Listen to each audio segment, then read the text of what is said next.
कश्मीर भारत का कभी था ना होगा। इंडिया सरहद पार दहशतगर्दों की सरपरस्ती बंद करे। अक़वाम मुत्तहिदा में पाकिस्तानी कौंसलर गुल कैसर सरवानी ने भारतीय नुमाइंदे के रिमार्क्स पर रद्दमल में कहा कि 8 दहाइयां गुजरने के बावजूद हक़ खुद इरादियत का वादा पूरा नहीं किया गया। भारत TTP, फितनल खारिज और BLA की पुष्टपनाही करता है। भारत ने पाकिस्तान के खिलाफ 12 जारियत की है। सिंतास मुआहदे की किसी भी शिक़ में एक तरफा मुअत्तली या तरमीम की इजाज़त नहीं दी जाएगी। बॉन्डाई बीच फायरिंग में हलाक हमला आवर का ताल्लुक भारतीय शहर हैदराबाद से था। खानदान से महदूद राब्ता रहा।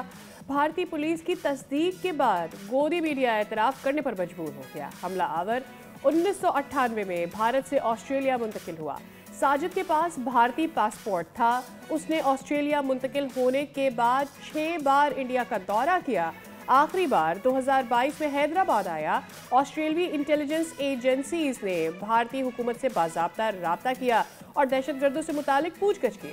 साजिद अकरम के पास गुज़िश्ता 10 बरस से असलहे का लाइसेंस मौजूद था और वो एक गन क्लब का रुकन भी था।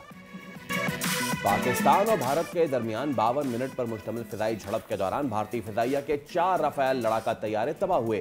भारतीय राफेल तैयारों के टेल नंबर भी सामने आ गए। आलमी दिफाई तहकीकाती रिपोर्ट में भारतीय दिफाई बर्तरी के दावों को चैलेंज कर दिया गया। इंकशाफ किया गया है कि 10 मई को पाकिस्तानी JF-17 ब्लॉक 3 तैयारे ने उधमपुर में नस्ब भारतीय दिफाई निजाम S-400 को निशाना बनाकर नाकारा बनाया। पाकिस्तानी फिजाइया ने बरनाला में वाक़े भारतीय कमांड एंड कंट्रोल सिस्टम को तबाह किया, जबकि पाकिस्तानी साइबर यूनिट्स ने भारत के डिजिटल और सोशल नेटवर्क्स के बड़े हिस्से को मुतासिर किया। कराची में ट्रैफिक हादसात का सिलसिला थम न सका।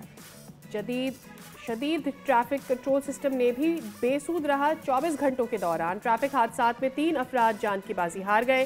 सुपर हाईवे मेमार मोड़ और नाथा खान पुल पर पेश आए 2 मुख्तलिफ ट्रैफिक हादसात में खातून और एक मर्द जाँ बहक हो गया। मलीर चेक पोस्ट नंबर 6 के करीब डंपर की टक्कर से मोटरसाइकिल सवार एक शहरी जाँ बहक जबकि दूसरा जख्मी हो गया। ट्रैफिक हादसात में 11 माह के दौरान 827 अफराद की जानें ले ली। और दुबई में जारी under 19 Asia cricket cup UAE को 70 रन से शिकस्त। पाकिस्तान टीम सेमीफाइनल में पहुंच गई। मेजबान टीम 242 रन हदफ के हुसूल में नाकाम रही। UAE की टीम 171 रन पर आउट हो गई। पाकिस्तान ने अपनी बारी पर 9 विकेटों पर 241 रन स्कोर किए थे। अहमद हुसैन 65 रन बनाकर नुमाया रहे। समीर मिनाफ ने 44 और हमजा जहूर ने 42 रन की इनिंग्स खेली। UAE की जानिब से योग शर्मा ने 3 और नसीम खान ने 2 विकेटें हासिल की। इवेंट के सेमीफाइनल जुम्मे 19 दिसंबर को खेले जाएंगे।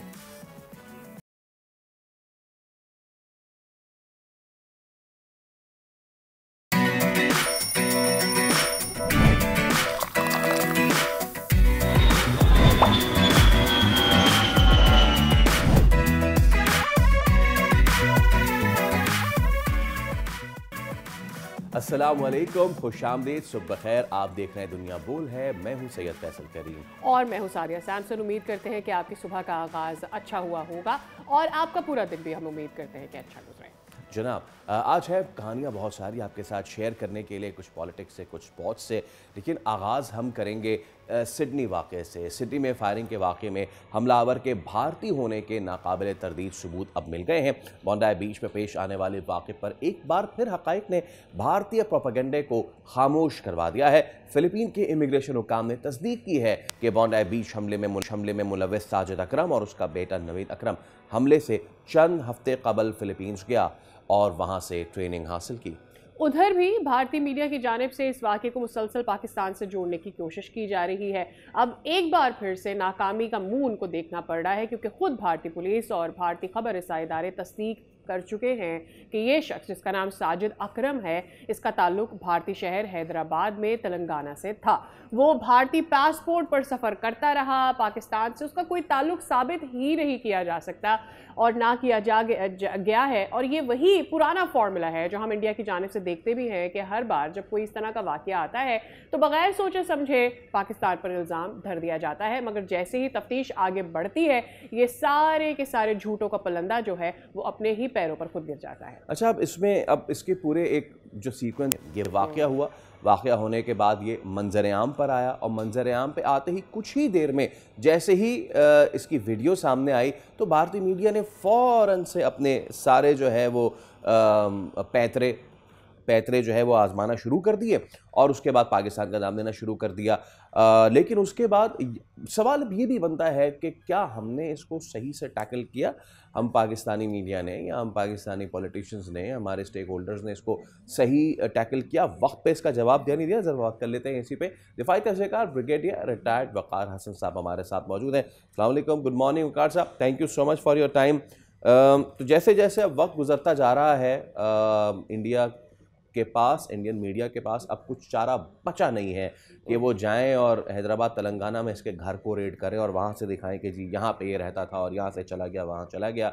Once again this has proved कि भाई एक एक एक आइडियोलॉजी है, एक एक कॉन्स्पिरेसी थ्योरी है, उसमें पाकिस्तान का नाम सरे फहरिस्त है और उसी को लेके उनको रगड़ते रहना। They have nothing else to say. जी बिस्मिल्लाह, thank you very much. Actually मैं हमेशा कहता हूँ कि झूठ के दो कुतुब मीनार हैं, एक तो दिल्ली में है और एक जो है वो तल अवीव में, अभी एक छोटा सा कुतुब मीनार काबुल में ही बन रहा है। अगर आप देखें जो ऑर्केस्ट्रा था ये झूठ का, ये बज रहा था I think with in 1 hour of the attack. अभी शायद ऑस्ट्रेलियन गवर्नमेंट को भी पता नहीं था क्या हुआ है, तो यहाँ पे गोदी मीडिया प्लस इनके सोशल मीडिया एक्टिविस्ट हैं जो मेनली रिसर्च एनालिसिस ऑपरेट करता है, तो वो they started and then Afghanistan media जो है आई वुड से तालिबान का जो खारिज मीडिया है वो रेजोनेट करना शुरू हुआ और Israelis were already on the forefront. Mainly it was कि इस्लामोफोबिया को हवा दी जाए। अभी जब ये सारी आई थिंक मिथ बर्स्ट हुई और फेक न्यूज बर्स्ट हुई, तो अभी मेरा ख्याल इतनी बेशर्मी है एक्चुअली कि दे विल नेवर से कि जी हमसे गलती हुई है या हमने इन्वेस्टिगेट नहीं किया था। इसमें मेन स्ट्रीम मीडिया भी है, इनके शायद पॉलिटिशियंस भी हैं और अल्लाह के फजल से इनको पहले भी जूते पड़े हैं मेरे में। अभी आई थिंक कल एक और बड़ा इंटरेस्टिंग इंसिडेंट है जो इससे लिंक नहीं है कि अर्नब गोस्वामी चीख रहा था बिकॉज कांग्रेस के लीडर ने बड़ा क्लियरली कल इन्होंने मेंशन किया है कि जी we lost the war very squarely with Pakistan और हमारी एयरफोर्स 2 दिन फ्लाई नहीं कर सकती। और जहां तक कांग्रेस के एक लीडर ने कहा, एक्स चीफ मिनिस्टर है, कि ये 12.5 लाख फौज रखने का फिर क्या फायदा है। तो इस तरह के सवाल उठ रहे। और कल गोदी मीडिया जो शो कॉर्ड 16 दिसंबर का मनाना चाहता था विक्ट्री डे, कल अपनी पड़ी हुई थी।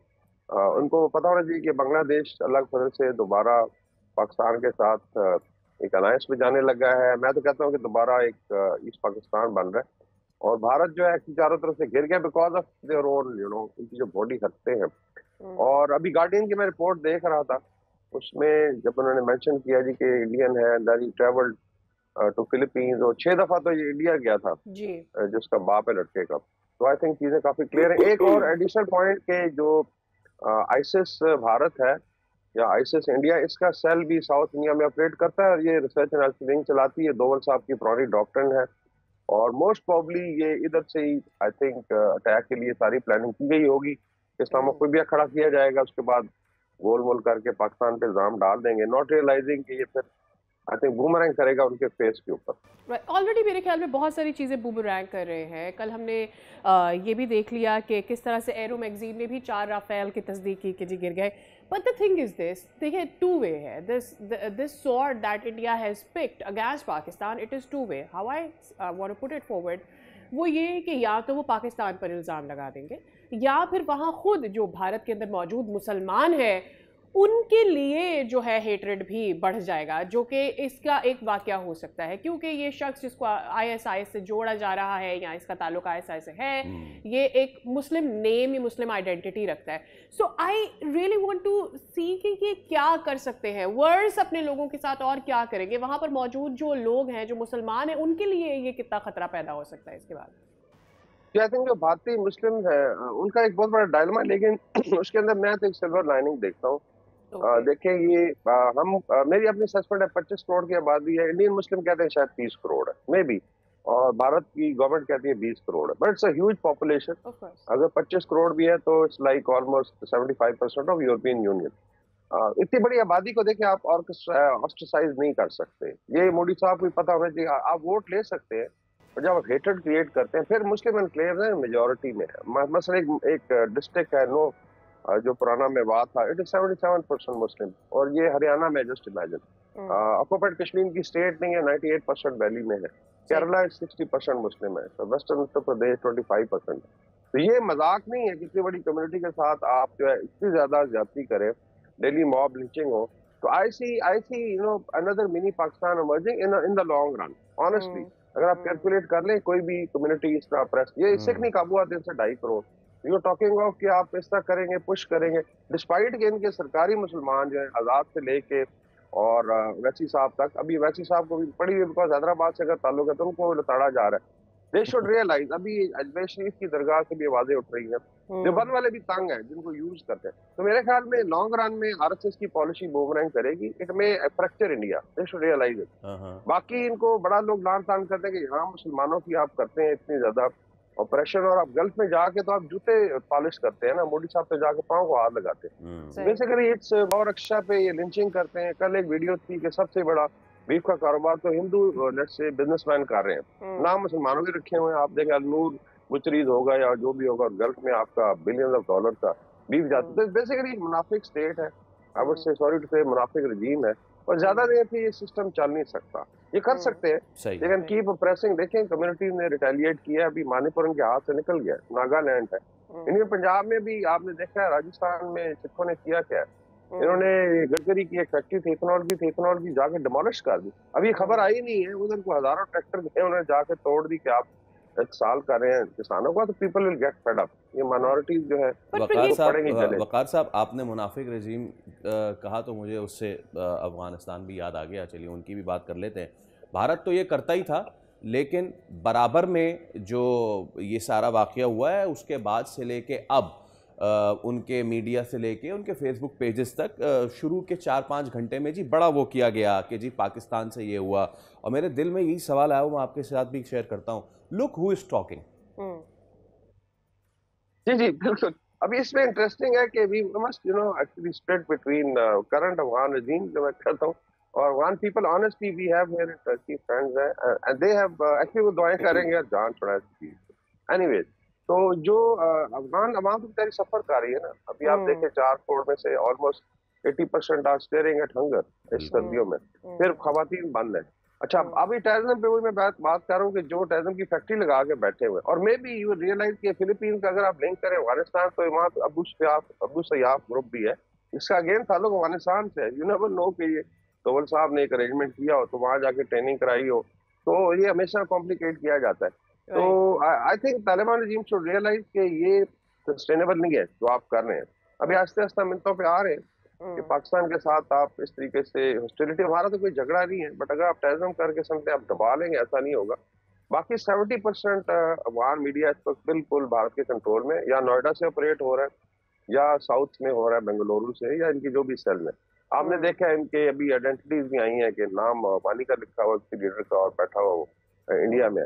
तो this will also continue in Pakistan. माशाल्लाह is a hard state now, दोनों फ्रंट पे लड़ेंगे। अभी अगर कांग्रेस एक्नॉलेज कर रही है तो फिर तालिबान को समझ आना चाहिए कि बुत चिकन की औलाद है, लेकिन ये है बुत परस्तों के कदमों में कि अगर आपके बाप को फैंटी लगी है तो आप क्या चीज है। अल्लाह का बड़ा करम है, Pakistan is an Islamic country और हम ज्यादा बेहतर समझते हैं। ये इंटरप्रिटेशन ऑफ इस्लाम में सारा आई वुड से एक ढकोसला है जो तालिबान ने किया हुआ है, और उसी के नाम पे एक्सप्लॉइट कर रहे हैं। But I don't think so ये भी कोई लॉन्ग टर्म में चल सके, ये अरेंजमेंट नहीं चल सकता। ये 21st सेंचुरी का 3rd डेकेड है, जहाँ इंसान रहते हैं, भेड़ बकरियां नहीं रहते अफगानिस्तान में। And in the longer run मुझे ऐसा लगता है कि their interpretation of how to hate and how much to hate Islam, मेरे ख्याल में वो भी it is going to fall on its feet. Why I say this, because मकासद जो है वो मजहबी नहीं है, उसके पीछे जो मकासद है वो यही है कि आपने सिर्फ पाकिस्तान को नीचा दिखाना है। I just want to put this forward, अगर आप इससे अग्री कर सके। हमारे मीडिया की जानिब से ऑब्वियसली बहुत रिस्पॉन्सिबिलिटी के साथ सारे सिनेरियो को देखा जाता है, बट आप हर दफ़ा उठकर किसी भी चीज़ का, मतलब वहाँ एक पटाखा भी फट जाए, किसी की नाक भी फट जाए, वहाँ से नाक से खून आने लगे तो भी पाकिस्तान के ऊपर इल्ज़ाम धर दो। Why do this and if they keep doing this, क्या हम इसका कोई रिस्पॉन्स नहीं देंगे? डू यू थिंक हमें उनके मीडिया को टेकअप करना चाहिए? डू यू थिंक इस तरह के फॉल्स जो इल्ज़ाम पाकिस्तान पर लगाए जाते हैं हमें उन्हें भी टेकअप करना चाहिए? आई थिंक इसमें एक तो बड़ा जरूरी है, देखिए फाइट जो है, टाइम पीपल से जी कि बहुत बड़ा मीडिया है, सो कॉल्ड इकोनॉमिक पावर है। मैं कहता चलो 1/7 तो है हम लोग, तो 1/7 एफर्ट तो होनी चाहिए, लेट्स से। तो इसका मतलब है कि अच्छा भारत में dedicated channel, I been going on आदम Goswami show and all that, तो बेसिकली डेडिकेटेड चैनल है पाकिस्तान बैशिंग के लिए। जहाँ पे हमारा इंसिडेंट बेस है जब होता है। लेकिन आई फील के हमारा एक तो मीडिया जिम्मेदार है, इवन मे में आपने देखा बड़े आराम से तहम्मुल से, और ये चीज ऐसा ऐसा इम्पैक्ट कर रही है भारत में। दे नाउ क्लेम इट कि यार अगर कुछ सेंसिबल मीडिया देखना है, अगर आप न्यूट्रल एक्सपर्ट्स देखें सोशल मीडिया, तो आप पाकिस्तानी मीडिया देखें। तो I think that is a credit. लेकिन ये जरूर है कि भारत को एज अ केस आपने लेके चलना है, स्पेशली जो रजीब है। इवन आई वुड से इंडियन पीपल में नॉट बी, क्योंकि उन्होंने बिल्डर कर दिया। देखें अगर उनके व्हाट्सएप ग्रुप देखें, यू विल बी सरप्राइज के आरएसएस बीजेपी के दिल भी करोड़ ऑफ पीपल, मतलब अनप्रेसिडेंटेड, सावधान, एक बहुत बड़ी आबादी है। तो दूसरा वोट बैंक में बिल्कुल बिकता है, पाकिस्तान भी बिकता है, और इस्लामोफोबिया भी बिकता है। मुसलमानों की देखिए इतनी ज्यादा लिंचिंग होती है। अभी परसों एक बच्चा था, उसके उंगलियां काट दी गई, कि कान जो है प्लायर के साथ काट दी गई, died because of pain. This is not a news in India. तो ये देखें जो भी है, जिस तरह मार्टिन लूथर किंग ने कहा था कि डार्कनेस जो है ना, जो ऑपरेशन देन क्रिएट्स डार्कनेस, और ये फिर it will become divide of star. तो भारत में अभी आई एम श्योर अपोजिशन भी है, they are same people, despite कि बहुत ज्यादा इंटरनल ऑपरेशन है। अगर आप देखें गौरी लंकेश और प्रोफेसर डबुलकर को जिसका मारा गया, सिर्फ ये क्या था, वो वॉइस उठाते थे। तो लेकिन it can't be sustainable, because ultimately I think Indian people are also intelligent. तो वहां भी बदला चेंज आएगा। बट आई फील के हमारी कंसिस्टेंट पॉलिसी होना चाहिए कि आप फैक्ट बेस्ड बात करें, एनालिसिस करें, और कुछ आई थिंक जो फेक न्यूज बस्टिंग के मैकेनिज्म होने चाहिए। आजकल एआई भी इसमें आई थिंक बड़ा इसमें एडवांस हो गई है। यू कैन ऑलवेज ट्रेस, और झूठी खबर जो है फौरन आप ब्रेक कर सकते हैं। बट एक लाइफ साइकिल होता है। अभी पूछे ना गोदी मीडिया से, गौरव आर्य और सबसे, बख्शी से, किधर गया फिर आपका, विद इन 48 आवर्स सारा जो है धूल में उड़ गया। लेकिन we should not pursue it, including those जो पाकिस्तान के अंदर आपने देखा एक पार्टी जो रेजोनेट कर रही थी, उनको भी आड़े हाथों लेना चाहिए कि शर्म करो यार, कि अपने मुल्क के अगेंस्ट आप मैं इसी पे वकार साहब, मैं इसी पे आ रहा था कि ये सारी चीज़ें हुई, और उसके बाद जहां हमें we should have been and we stood by our stance, तो वहीं पे बगैर तस्दीक के हम ये इंडिया और अफगानिस्तान पे तो कह रहे हैं कि यार आप बगैर तस्दीक के बात करते हैं। People with in are political ranks इस तरह की जब हरकतें करते हैं, मतलब कि बहुत ही शर्मनाक बात है। ट्वीट्स का सहारा लेके और उसको जी ऐसा करते हैं, कुछ तरह इस पे भी गुफ्तगू फरमाइएगा जी। इसमें आई थिंक इसमें भी चेंज आएगा, बिकॉज ये देखिए एक फेक न्यूज का एक नैरेटिव है, unfortunately, and we know how this party run. लेकिन अगर आपकी लीडरशिप, इसमें भी खवातीन की गई है भारतीय मीडिया पे, फिर उसके अंदर फेक न्यूज भी चली, जल्दा की वाला आपने केस देखा, फिर आपके साथ ये होगा। देन इफ यू बिकम आलाकार या let's say veritable arm of research analysis wing, because 8 channel तो उनके रिसर्च एनालिसिस विंग चलाता है, तो फिर इसका मतलब है आप भारत के नैरेटिव को प्रेफर कर रहे हैं, और एक्चुअली यू आर यूजिंग। और अभी बल्कि मैं देख रहा था कि इनके आई थिंक यूएन में बोला है इनका representative, he is worried about that से some ex prime minister being in prison. Pakistan ने तो कभी इंटरफेयर नहीं किया, वी नोट के अंदर क्या अशर हो रहा है। तो ये I think party should realise कि आप ये नहीं है कि आप बेसिकली पॉलिटिकल पॉइंट स्कोरिंग के लिए पाकिस्तान के अगेंस्ट चले जाएं, आप पॉलिटिक्स करें। I think they will also be exposed. अभी लोग तंग आ गए इनके झूठ से, because they are I think resonating Indian narrative. Right. बहुत शुक्रिया ब्रिगेडियर साहब, it was very insightful to have you on the show, and definitely चीज़ें जो है हमारे व्यूअर्स के सामने भी आए, जो बोंडाई वाकया और उसके बाद जिस तरह से इंडिया के मीडिया ने इसको पिकअप किया, और हमारे यहाँ भी कुछ सेंटिमेंट इस तरह से शो किया गया जिससे पाकिस्तान को नुकसान पहुँच जाता है। और पाकिस्तान के नुकसान की अगर हम बात कर लें तो ज़रा पाकिस्तान की सियासत का भी जिक्र कर लेते हैं कि इस वक्त जो सिचुएशन बन रही है वो क्या पाकिस्तान के फेवर में बन रही है, या फिर पाकिस्तान की जो ओवरऑल पॉलिटिकल स्टेबिलिटी है उसको वो नुकसान पहुँचा रही है। इस वक्त हुकूमत और अडयाला जेल के कैदी एहतजाजी धरने और केपी हुकूमत के बीच एक पूरी सिनेरियो क्रिएट हो गई है पाकिस्तान की सियासत की। और एक तरफ तो हमें ये नज़र आ रहा है कि मुज़ाकरात का तस्करा हो रहा है, लेकिन ऑन द अदर हैंड हम ये भी देख रहे हैं कि एहतजाज की धमकियाँ भी हो रही है, और बीच में वो सवाल जो बार बार उठ रहा है कि क्या सियासत वाकई ही सड़क से ऐवान की तरफ लौट रही है, या फिर हर मामला दबाव की सियासत में उलझा हुआ है। कल बानी पीटीआई की बहनें कारकुनों के साथ अडयाला जेल के बाहर धरना देने पहुंच गईं। अडयाला के बाहर एहतजाज, अंदर जेल मैनुअल की बहस, और बाहर ये सवाल कि अगर बानी को कहीं और मुंतकिल किया गया तो मुल्क की सिक्योरिटी क्या वाकई बेहतर हो जाएगी। दूसरी जानिब अदालत में वज़ीर आला खैबर पख्तूनख्वा के इश्तिहारी करार देने की कार्रवाई ने सियासी दर्जा मजीद बढ़ा दिया है। एक तरफ धरना है, दूसरी तरफ मुकदमात है। ये वो दबाव है जो हुकूमत और पीटीआई दोनों के लिए नई मुश्किलात खड़ी कर रहा है। शेर अफजल मरवत का ये दावा है कि पीटीआई अब अली खान के कंट्रोल में है, और इस बात की निशानदेही करता है कि फैसला साजी का मरकज मरकज बदल रहा है या कम अज कम बदलता हुआ दिखाई दे रहा है? On the other side the story is Mustafa Nawaz Khokhar है, उनका जो मौक़िफ़ सामने आया है कि इख्तलाफात इतने नहीं हैं कि पॉलिसी जो है वो हिल जाए, यानी बाहर तूफ़ान है मगर अंदर नज़्म ज़ब्त रखने की कोशिश की जा रही है। इस सवाल पर बात ये बनती है कि सबका अंजाम मकालमा होगा या फिर हम किसी महाज आराई की तरफ चले जाएंगे। एहतशामुल हक साहब हमारे साथ मौजूद हैं, सीनियर तज्ज़ियाकार। अस्सलाम वालेकुम एहतशाम साहब, very very good morning. Good morning. एक तरफ डायलॉग की बात हो रही है, एक तरफ बात हो रही है महाज आराई की। डू यू थिंक डायलॉग का कोई रास्ता है जब आप धरने की तरफ चले जाते हैं? देखिए सादिया, डायलॉग वाली बात तो अभी दूर दूर तक नजर नहीं आ रही, सिर्फ बातों की हद तक की गई है। और इसमें जो एलिमेंट आया वो जिस तरीके से तहरीक के दे दी गई है महमूद खान अचरजई के हाथों में और राजा नासिर अब्बास, जो दोनों आपने देखा पीटीआई से कोई ताल्लुक नहीं, एक एक मेंबरशिप है उनकी कौमी असम्बली में और सेनेट में। तो अब तो ये तकिया कर रहे हैं कि बाकी लोगों को कैसे मिलाया जाए। अब खबर आपको सुबह सुबह मैं दे देता हूँ कि जो एक पहला इन्होंने राब्ता किया मौलाना फजल रहमान के साथ कि जी आप भी मिलें, तो उन्होंने तो मना कर दिया। उन्होंने कहा जी कि मुझे नहीं पता कि आप किस बुनियाद पे ये बात कर रहे हैं, क्योंकि मेरा तजर्बा तो ये है कि जब निचली सतह पे पीटीआई के लोगों से कोई बात हो जाती है तो अल्टीमेटली मुझे बताया जाता है जी वो बानी पीटीआई तो नहीं इस बात को मान ले, तो क्या गारंटी है कि मैं कोई काम कर लूँ और उस पर अमल दरामद के लिए इमरान खान मानेंगे कि नहीं मानेंगे। तो अच्छा गई जो है ना, उनकी भी यही परेशानी है। एक परेशानी उनकी ये है कि जी मैं अगर बातचीत का दरवाजा खोल लूँ और मैं मुझे कोई अंडरटेकिंग को देगा कि मैं जो बात करूंगा और उस पर अमल करा हो सकेंगे, पार्टी खड़ी होगी, एक बात है। दूसरी बात है कि उन्होंने जो हाथ खड़े कर दिए ना, बड़ी खबर ये है फैसल, वो ये कह रहे हैं कि जी चारों आपने ठीक है अपनी पॉलिटिकल कमेटी जो है ना वो 43 मेंबर से कम करके 23 मेंबर की कर दी, 8 लाइनें निकाले हैं, मैसेज दिया है कि जी हम बातचीत करेंगे, बातचीत तो नहीं है, लेकिन चारों सूबों के सूबाई सदूर जो है ना अपने पार्टी के बदले हैं। नतीजतन मसला यह है कि पार्टी चल नहीं पा रही, तहरीक चल नहीं पा रही कि पंजाब से लोग आते नहीं है। के पीछे तो बड़ी दफा ये मार्का किया गया और फिर 26 नवंबर तक का बड़ा दावा किया गया, तो वो नहीं हुआ। वो कहते हैं जी मुझे बताएं मैं किसको लीड करूंगा, कौन से मेरे साथ बंदे निकलेंगे। अब देख लें पंजाब में जिस तरीके से लीडरशिप के अंदर इख्तलाफात हैं और पर अपना क्या कहते हैं सलमान अकरम राजा ने पार्टी को हाथों में लिया हुआ है, सियासी लोग साइड लाइन हो चुके हैं। तो सवाल ये हो रहा है कि तारीख भी नहीं चल रही, बातचीत तो आगे क्या होगा, व्हाट नेक्स्ट। तो मुझे यही पता चला है, जो अंदर से पता चला है कि जी पार्टी के लोग जो है ना वो परेशान इसलिए हैं।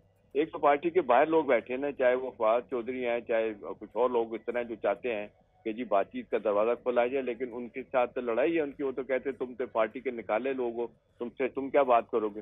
जो पार्टी के अंदर सीरियस संजीदा तबके हैं जिसमें बैरिस्टर गौर हैं, वो चाहते हैं बातचीत बन जाए, अली जफर चाहते हैं कि कोई बातचीत बन जाए, तो उनको कहा जा रहा है कि जी उनकी बात नहीं सुनी जा रही। अली जफर साहब ने तो एक मीटिंग में यहाँ तक बातें की हैं कि हम तो थक गए हैं, हमने तो इमरान खान साहब को बताया कि जी जो तरीका आपका है ना तो आप बाहर आएंगे ना आपकी पार्टी खड़ी होगी, ना मानने के लिए मामला किसी की सूरत तैयार तो नहीं लगता आसानी के साथ चीजें हो सकेंगी। अब देखें ये जो इन्होंने बात की है, खास तौर पे चीफ मिनिस्टर ने जो कहा है सुहेल आफरीदी ने केपी के जी, अब यह है कि जाएंगे इस्लामाबाद, या तो हमारी लाशें आएंगी और या फिर अपना आज़ादी हासिल करके लेंगे। लेकिन दूसरी तरफ ये भी कहा जा रहा है कि जी कैसे आएंगे, कौन लोग होंगे, और राना सलाल साहब ने कहा कि जी आके दिखाएं, आप देखें 26 नंबर से ज्यादा बुरा आपका हाल करेंगे। तो असल मसला इस वक्त जो है ना सबसे बड़ी बात यह है कि इस वक्त आपने सारे मामला बता दिए, बातचीत करें। ये सारे मामला आपने बताए। इस सबके बीच में अब एक नई चीज़ सामने आ रही है, मुत्तहिदा अपोजिशन की मुलाकातें हुई हैं कल, तहरीक तहफ़्फ़ुज़ आइन पाकिस्तान की जो तहरीक है, और वो ये भी कहा जा रहा है कि इसका जो इजलास वगैरह होगा पेशावर में होगा। क्या सूरत हाल बन रही है इस सब चीज़ को लेकर सर? देखिए ना, अब मुत्तहिदा अपोजिशन है क्या। अच्छा जही साहब हैं, मजलिस वहदत मुस्लिमीन है, उसके बाद आप मुझे बताएं कौन सी पार्टी के साथ खड़ी है। बड़ी पार्टी फजल रहमान साहब हैं, वो नॉन कमिटल हैं, वो उस तरह इनके साथ आना नहीं चाहते हैं। और तो पार्टी बड़ी है नहीं है, कोई अपोजिशन की जमातें खड़ी होगी। हाँ इन्होंने जरगे करके देख लिए, वहाँ पे भी आपने देखा अगर सियासी जमातें बाकी गई थी और उसमें पीपल्स पार्टी भी गई, PML के नुमाइंदे भी गए थे, और वहाँ पर जाके इन्होंने जो बातें की वो सुनने के लिए तैयार ही नहीं है। फैसल अफरीदी वो कहते हैं जी सुहेल अफरीदी हम अपनी बात बनाएंगे। तो नतीजतन सवाल ये उठ रहा है कि जी आपने अडयाला जेल के बाहर भी सब कुछ करके देख लिया, आप अपने अहदाफ हासिल नहीं कर सके, जल्द से जुलूस करके भी देख लिए, वो बात नहीं बन सकी। अब आपको लोग कहते हैं कि पार्लियामेंट में जाएं, वहां जाके बातचीत का दरवाजा खोलें, और कुछ लोगों ने तो यहाँ तक कहा है कि जी प्राइवेटली हुकूमती लोगों ने कि भी गिव एंड टेक तो हमारे थ्रू होगा, एस्टेब्लिशमेंट तो बाद में आएगी। आप हमारे साथ अगर मामला ठीक नहीं रखते तो क्या होगा। दूसरी तरफ हालत ये है कि इन्होंने थोड़ा सा अपना क्या कहते हैं, चीफ मिनिस्टर ने अपना जिसको कहते हैं अपना अंदाज बदला है। फैसल कितना बदला है, अब वो एस्टैब्लिशमेंट को टारगेट नहीं कर रहे, वो हुकूमत और आप देख रहे हैं जो है आपके नेशनल असम्बली, कौमी असम्बली, उनको टारगेट करने की कोशिश कर रहे हैं। तो असल मसला तो यही है कि जी वो कहते हैं कि सियासत में दरवाजे नहीं बंद करते आप, और नाम है मुमकिनात का नाम है सियासत। आप बातचीत का दरवाजा खोलेंगे तो बात बनेगी। और ऊपर से जिस तरीके से आपने देखा एस्टैब्लिशमेंट की बात करें, फील्ड मार्शल जो है ना, वो तो आप देख लें 5 साल की उनको मजीद मिल गई है वो, और तैयद क्या कहते हैं तो उसके बाद वो कहा जा रहा है 2035 तक भी शायद रहेंगे। तो बहुत सारी चीजें हैं, वो जो जमीनी हकायक हम बात करते हैं ना, वो तो सारे के सारे जो है ना पीटीआई के खिलाफ जा रहे हैं। भले आपकी फॉलोइंग है, फैन फॉलोइंग है, लेकिन लोग यही कहते हैं ना कि आपने एक सियासी पार्टी नहीं बनाया, आपने फैन क्लब बनाया, रॉक स्टार के तौर पे आप सामने आए इमरान खान साहब। तो नतीजा तो ये है कि आज चीजें उनके हाथों से निकल लेंगे। अब पार्टी के लोग जो है वो लेकिन हमें आगे किस तरह से गिव इन करेंगे, आई मीन डायलॉग की तरफ किस तरह से जाएंगे। आप ये बात जानते हैं कि इमरान खान ने जो सियासत शुरू की थी ना, वो सियासत ही इस तरह की थी कि मैं इससे भी बात नहीं करूंगा, मैं इससे भी बात नहीं करूंगा, मैं इसके साथ भी नहीं बैठूंगा, मैं इसके साथ भी नहीं बैठ सकता। अब यहाँ पर आकर, और फिर इससे पहले जब नवाज शरीफ खुद जेल में थे, वो बात करते रहे कि जी ढील नहीं दी जाएगी, ढील नहीं दी जाएगी, कोई डील नहीं होगी ना। अगर वो किसी से भी बात करने की बात करते हैं तो वो उनका जो पूरा नैरेटिव उन्होंने अपनी सियासत जिसके ऊपर खड़ी की है, वो उसके अगेंस्ट जा रहे हैं। आज भी आप देखें सोशल मीडिया पर उनके लोग, यानी उनके फैंस या उनके फॉलोअर्स ये बात करते हैं कि इमरान खान हार नहीं मानेगा, इमरान खान जेल में रह लेगा। सो बेसिकली वो जो बिल्ड हो गया है narrative, he being a hero in jail, उसको ब्रेक करना आसान नहीं है अब खुद इमरान खान के लिए भी। देखिए वो सादिया अपने नैरेटिव के खुद ही हॉस्टेज बन गए हैं। देखिए ना, जब वो ये कहते हैं कि जी मैं एंटी स्टैब्लिशमेंट हूँ, और ऊपर से सोशल मीडिया ने उनको आसमान पे चढ़ा दिया। अब वो अगर कहीं ना कहीं कोई कंसीड करना भी चाहते हैं ना, तो सोशल मीडिया उनको जो है ना वो जिसको कहते हैं नहीं छोड़ता। और नीमा बीबी जब बाहर आके फैसल बात करती हैं, जो बात करती हैं, आप मैं सब जो रिपोर्ट करते हैं वो और बात होती है, वही चीज इनकी सोशल मीडिया के पास जाती है, जिब्रान नासिर के पास पहुंचती है अमेरिका में, और शहबाज गिल के पास पहुंचती है, वो दोबारा से स्टोरी को और बना के सामने आ जाती है। लेकिन ना इतना हार्ड लाइन लेने के बाद आप अपने अहदाफ नहीं इस तरह हासिल कर सकते। तो लोग तो इनको यही कह रहे हैं कि in the first place at least you can stop your this social team, आप सोशल मीडिया टीम, कि ये जिस तरह का ये झूठ बोलते हैं, नैरेटिव बनाते हैं, इसको रोक दें। ये कम से कम कुछ अरसे के लिए रोकें तो हम दरवाजा खोलते हैं बातचीत का। पार्टी के लोग ये भी कहते हैं इनके। लेकिन बात यह है कि वो कहते हैं कि जब बातचीत करने की बात होती है तो वो कहते हैं यार देखें, कभी तो आर्मी चीफ के खिलाफ मुगलजात बोली गई हैं, हुकूमत के खिलाफ क्या कुछ कहा गया, उसके बाद आप कहते हैं बातचीत करेंगे। तो ऐसे बातचीत नहीं होती। देखिए, एक होती है पावर पॉलिटिक्स, एक होती है पॉपुलर पॉलिटिक्स। पॉपुलर पॉलिटिक्स भले आपके हाथ में है, पावर पॉलिटिक्स जो है ना वो उसमें आप बहुत दूर रह गए। यही बात है कि आज पीपल्स पार्टी पेमैन के लोग भी कहते हैं कि जी हमने भी सख्त वक्त देखे हैं, लेकिन हमने कभी इस्टेब्लिशमेंट को इस तरह नहीं ललकारा, हमने इस तरह से शोदा के मॉन्यूमेंट को 9 मई को तबाह नहीं किया, हमने 250 जगहों पे जाके आग नहीं लगाई, ये हमने काम नहीं किया। अब मसला इनका जो शादी आप पूछ रही ना, वो उनका मसला ये है कि वक्त कम होता है। एक बात आपको सुना दूं, जब नेल्सन मंडेला इक़्तिदार में आए ना, तो उस वक्त साउथ अफ्रीका में ये आलम था कि वहाँ पे सारे जो काले थे, उन्होंने कहा जी कि उनकी एक टीम है, रग्बी की टीम, हमेशा इंटरनेशनल टीम होती है। उन्होंने कहा जी इसका लोगो चेंज किया जाए कि जी गोरे और काले मिल के काम करेंगे। तो उन्होंने कहा, कालों ने कहा, जो लीडर थे नेशनल पार्टी के, उन्होंने कहा जी नहीं, गोरे हटा दें, काले ही काम करेंगे मिलके। उन्होंने कहा नहीं, I will not change it. उन्होंने कहा लोग आपके खिलाफ हो जाएंगे। अब ये जुमला सादिया नेल्सन मंडेला का, उसने कहा कि I am their leader, they are not my leader, they have to follow me, I don't have to follow them.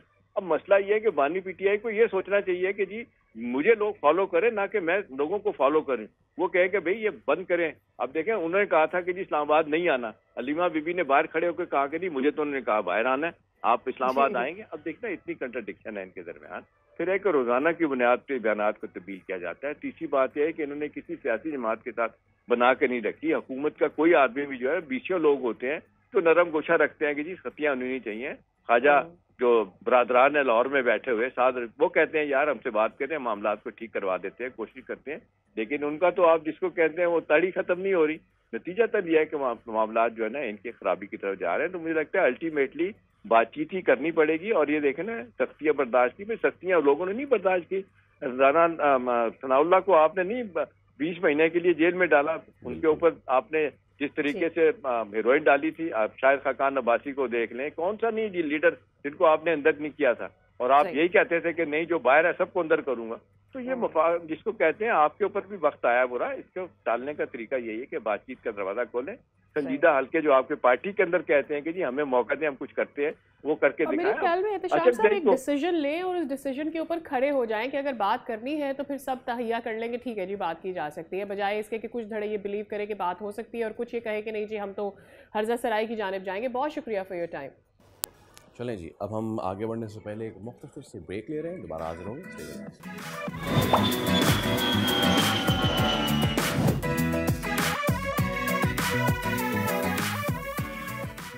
दुनिया बोल है में आपको कहते हैं एक बार फिर खुशामदीद। हमारे साथ जुड़े रहने के लिए आपका बहुत शुक्रिया। अब हम बात करने जा रहे हैं कि कराची में और ख़ासकर ओवरऑल सिंध की अगर हम बात करते हैं, वहाँ के जो ट्रैफिक निज़ाम है इसको किस तरह से कंट्रोल करना है, और ऐसे में नज़्म व ज़ब्त को और सिक्योरिटी खदशात को पेश नज़र तमाम तर सूरत हाल को मज़ीद कंट्रोल करने के लिए, उसे मज़ीद मॉनिटर करने के लिए सख्ती कर दी गई है। और सख्ती कुछ ये है कि IG सिंध की जानिब से हिदायत जारी की गई है कि सूबे भर में ट्रैफिक कवानीन की खिलाफ वर्जी करने वालों के खिलाफ सख्त क्रैकडाउन किया जाएगा। अब कौन कौन सी खिलाफ वर्जियाँ होने जा रही हैं फैसल, जिनके खिलाफ सख्त क्रैकडाउन होगा, और ये क्रैकडाउन किस तरह से अमल में लाया जाएगा? जी हाँ, पीर मोहम्मद शाह साहब DIG ट्रैफिक हमारे साथ मौजूद हैं, उनसे हम बात कर लेते हैं। अस्सलाम वालेकुम शाह साहब, बहुत शुक्रिया आपके वक्त के लिए। ऑलरेडी ई चालान वाली चीज़ तो है ही, तो इस चीज़ को लाने की क्या ज़रूरत पेश आई, सबसे पहले तो ये बताएं। देखिए, जो ई टिकटिंग सिस्टम है वो बेसिकली बेस ही इस बात पे करता है कि आपकी नंबर प्लेट रीडेबल होनी चाहिए।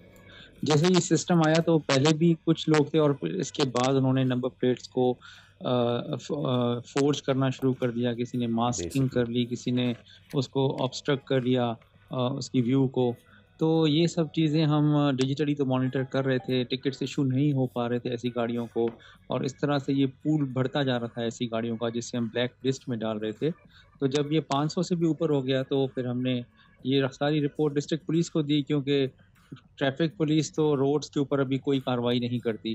तो अल्टीमेटली IG साहब की तरफ से डायरेक्शन आई और एडिशनल IG साहब के अहकामात पर फ्राइडे से ये क्रैकडाउन होगा उन गाड़ियों के खिलाफ जिनकी नंबर प्लेट्स या हैं ही नहीं या बिल्कुल उन्होंने जाली लगाई हुई है।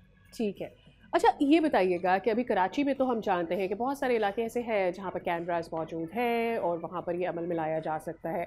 चूँकि अब हम बात कर रहे हैं कि सिंध में सख्ती की जा रही है, तो सिंध के कौन कौन से बड़े शहर हैं जहाँ पर इनिशियली ये होने जा रहा है? क्या ये सिर्फ कराची तक महदूद रहेगा या इसका दायरा वसी किया जाएगा? देखें, जो रेस्ट ऑफ सिंध है उसमें हैदराबाद और मीरपुर ख़ास में तो ऑलरेडी 10 दिन हो गए हैं ये टिकटिंग सिस्टम नाफिज अमल है। उसके साथ साथ अब जो डिस्ट्रिक्ट्स नेक्स्ट वीक से आ रहे हैं उसमें खैरपुर है, शहीद बेनज़ीराबाद है, लाड़काना है और ठट्ठा है, उमरकोट है। तो ये डिस्ट्रिक्ट्स भी अब इंशाल्लाह नेक्स्ट 10 डेज़ में जो CPO यानी IG ऑफिस से हिदायत आई हैं उसमें ये शामिल हो जाएंगे, और फिर आहिस्ता आहिस्ता करके तमाम डिस्ट्रिक्ट्स जहाँ पर ये कैमरे लगते जा रहे हैं वो इसका हिस्सा हो जाएंगे। उसके लिए लाजमी है कि लोग कम अज़ कम अपनी नंबर प्लेट्स जो हैं वो रजिस्टर्ड हों, और नंबर 2 वो जाली ना हो, उनके ऊपर कोई ऑब्स्ट्रक्शन ना हो, वो व्यू विजिट जो है ना उसका ब्लॉक ना हो रहा हो। ये चीज़ है जो कि हम चाहते हैं कि पब्लिक इस पर इम्प्लीमेंट करे। नंबर प्लेट्स फौजरी तो किसी भी सूरत कबूल नहीं शाह साहब। ठीक है, ये तो एक चीज़ आ गई। आपकी मौजूदगी का फ़ायदा उठाते हुए हमने लास्ट टाइम भी आपसे बात की थी, उस वक्त भी एक इंसिडेंट हुआ था। हम आपसे दोबारा बात कर रहे हैं, कुछ और इंसिडेंट्स हो चुके हैं। 12 साल का बच्चा उसको डंपर मार देता है, नेक्स्ट डे एक और वाक़या हो जाता है। सो ऑन वन हैंड कानून की गिरफ्त सख्त हो रही है, ऑन दी अदर हैंड ये हादसात जो है वो तवातर से चल रहे हैं। जी हाँ, देखें ना, एक्सीडेंट्स तो आप 100% ख़त्म कर नहीं सकते, उनको आप एक ख़ास नंबर तक ला सकते हैं। You can bring them down to certain acceptable number, वो हम कोशिश कर रहे हैं। और फिर आप देखें मोटर बाइकर्स को भी हमें समझाना होगा। अभी जो कल वाक़या हुआ है जिसमें वालिद की डेथ हो गई, बच्चे ज़ख्मी हुए हैं, वो पीछे से जाकर लगा है ज़ोर से, and he was not wearing a helmet. तो हमें जो है दोनों तरफ सख्ती करनी पड़ेगी। एक तरफ बाइकर्स को एजुकेट करना पड़ेगा और दूसरी तरफ बड़ी गाड़ियों के ऊपर सख्ती करनी पड़ेगी। और ultimately it's a slow and जो ग्रेजुअल प्रोसेस है। आप जो है ना दिन के अंदर पहले 3 डेथ्स होती थी डेली, अभी हम उसको 1.5 पर ले आएँ। आइडियली जो है ना ये लेस देन 1 होना चाहिए। किसी भी अगर आप यानी कि प्रोग्रेसिव सिटी के साथ इसको अगर कंपेयर करें तो आपकी जो है ना लेस देन 1 होना चाहिए। बट यू सी 1 दिन में या 1 महीने में तो नहीं हो सकता।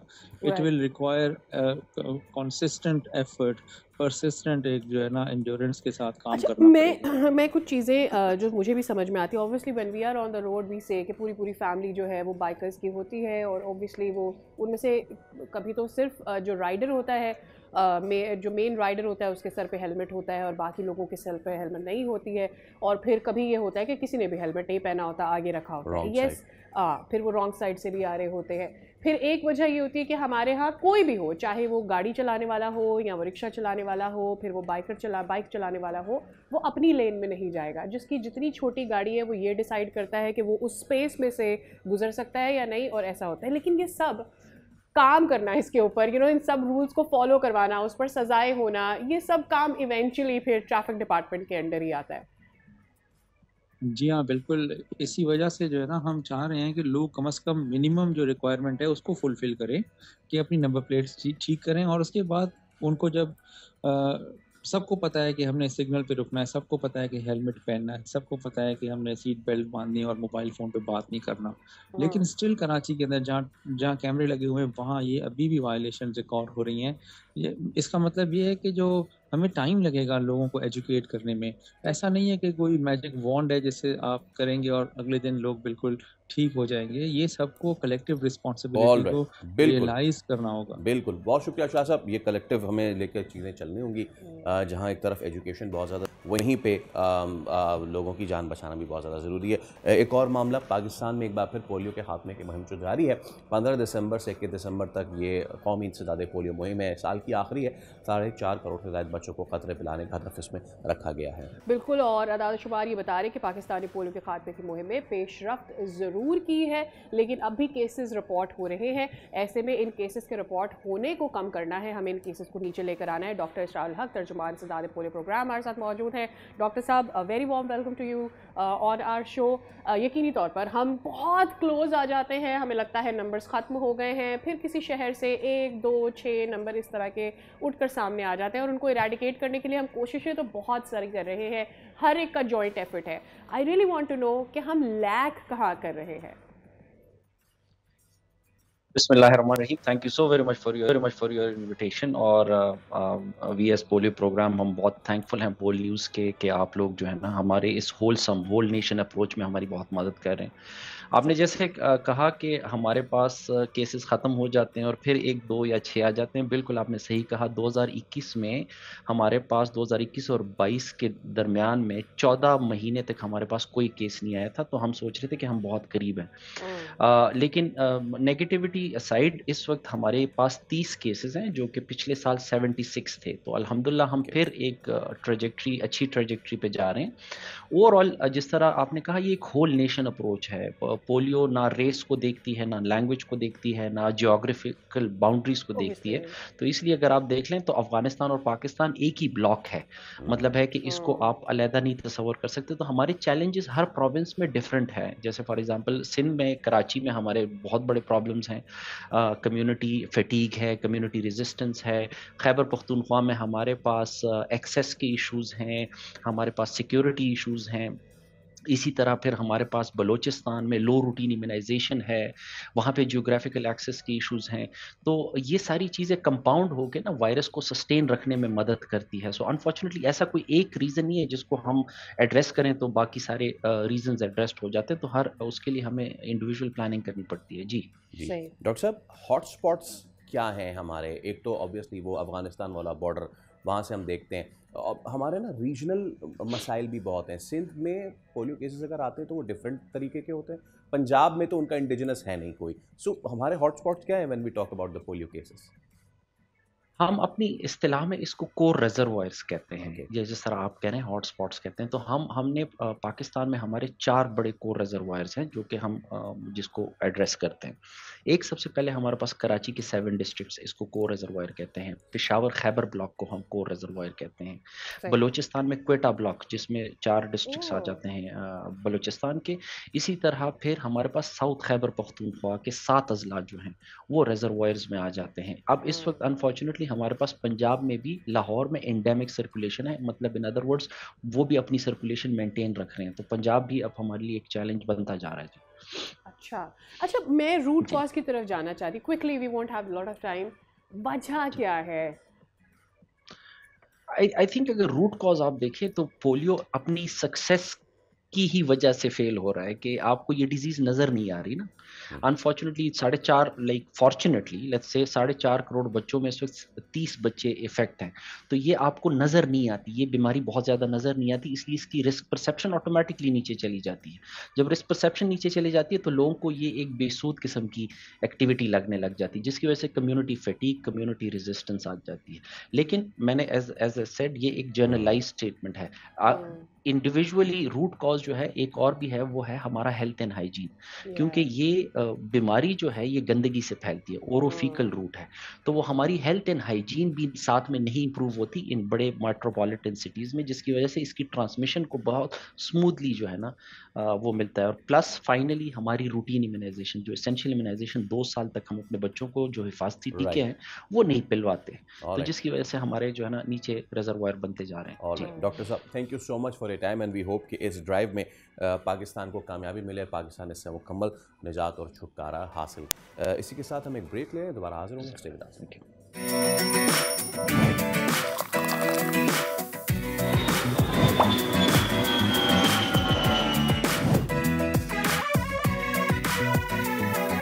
फिर आपको कहेंगे खुश आमदेद, आप देख रहे हैं दुनिया बोल है। आगे बढ़ने से पहले एक बार फिर तवज्जो मबजूल कराना चाहते हैं पूरी दुनिया की उस एक खित्ते में जहाँ पे इस वक्त जुल्म और बर्बरियत के बाद अफलास का राज है। गज़ा में जंग ने सिर्फ बॉम्ब से नहीं, सर्दी से भी अब जान लेना शुरू कर दी है। छतें पहले ही मलबे में बदल चुकी हैं, वहाँ सर्द हवाएं खुद खामोश हथियार बन चुकी हैं। 2 हफ्ते के नौमौलूद की मौत इस बात का सबूत है कि गज़ा में अब ख़तरा सिर्फ मिसाइल से नहीं, मौसम भी कातिल बन चुका है। ये एक बच्चे की मौत नहीं है, ये आलमी ज़मीर की नाकामी है।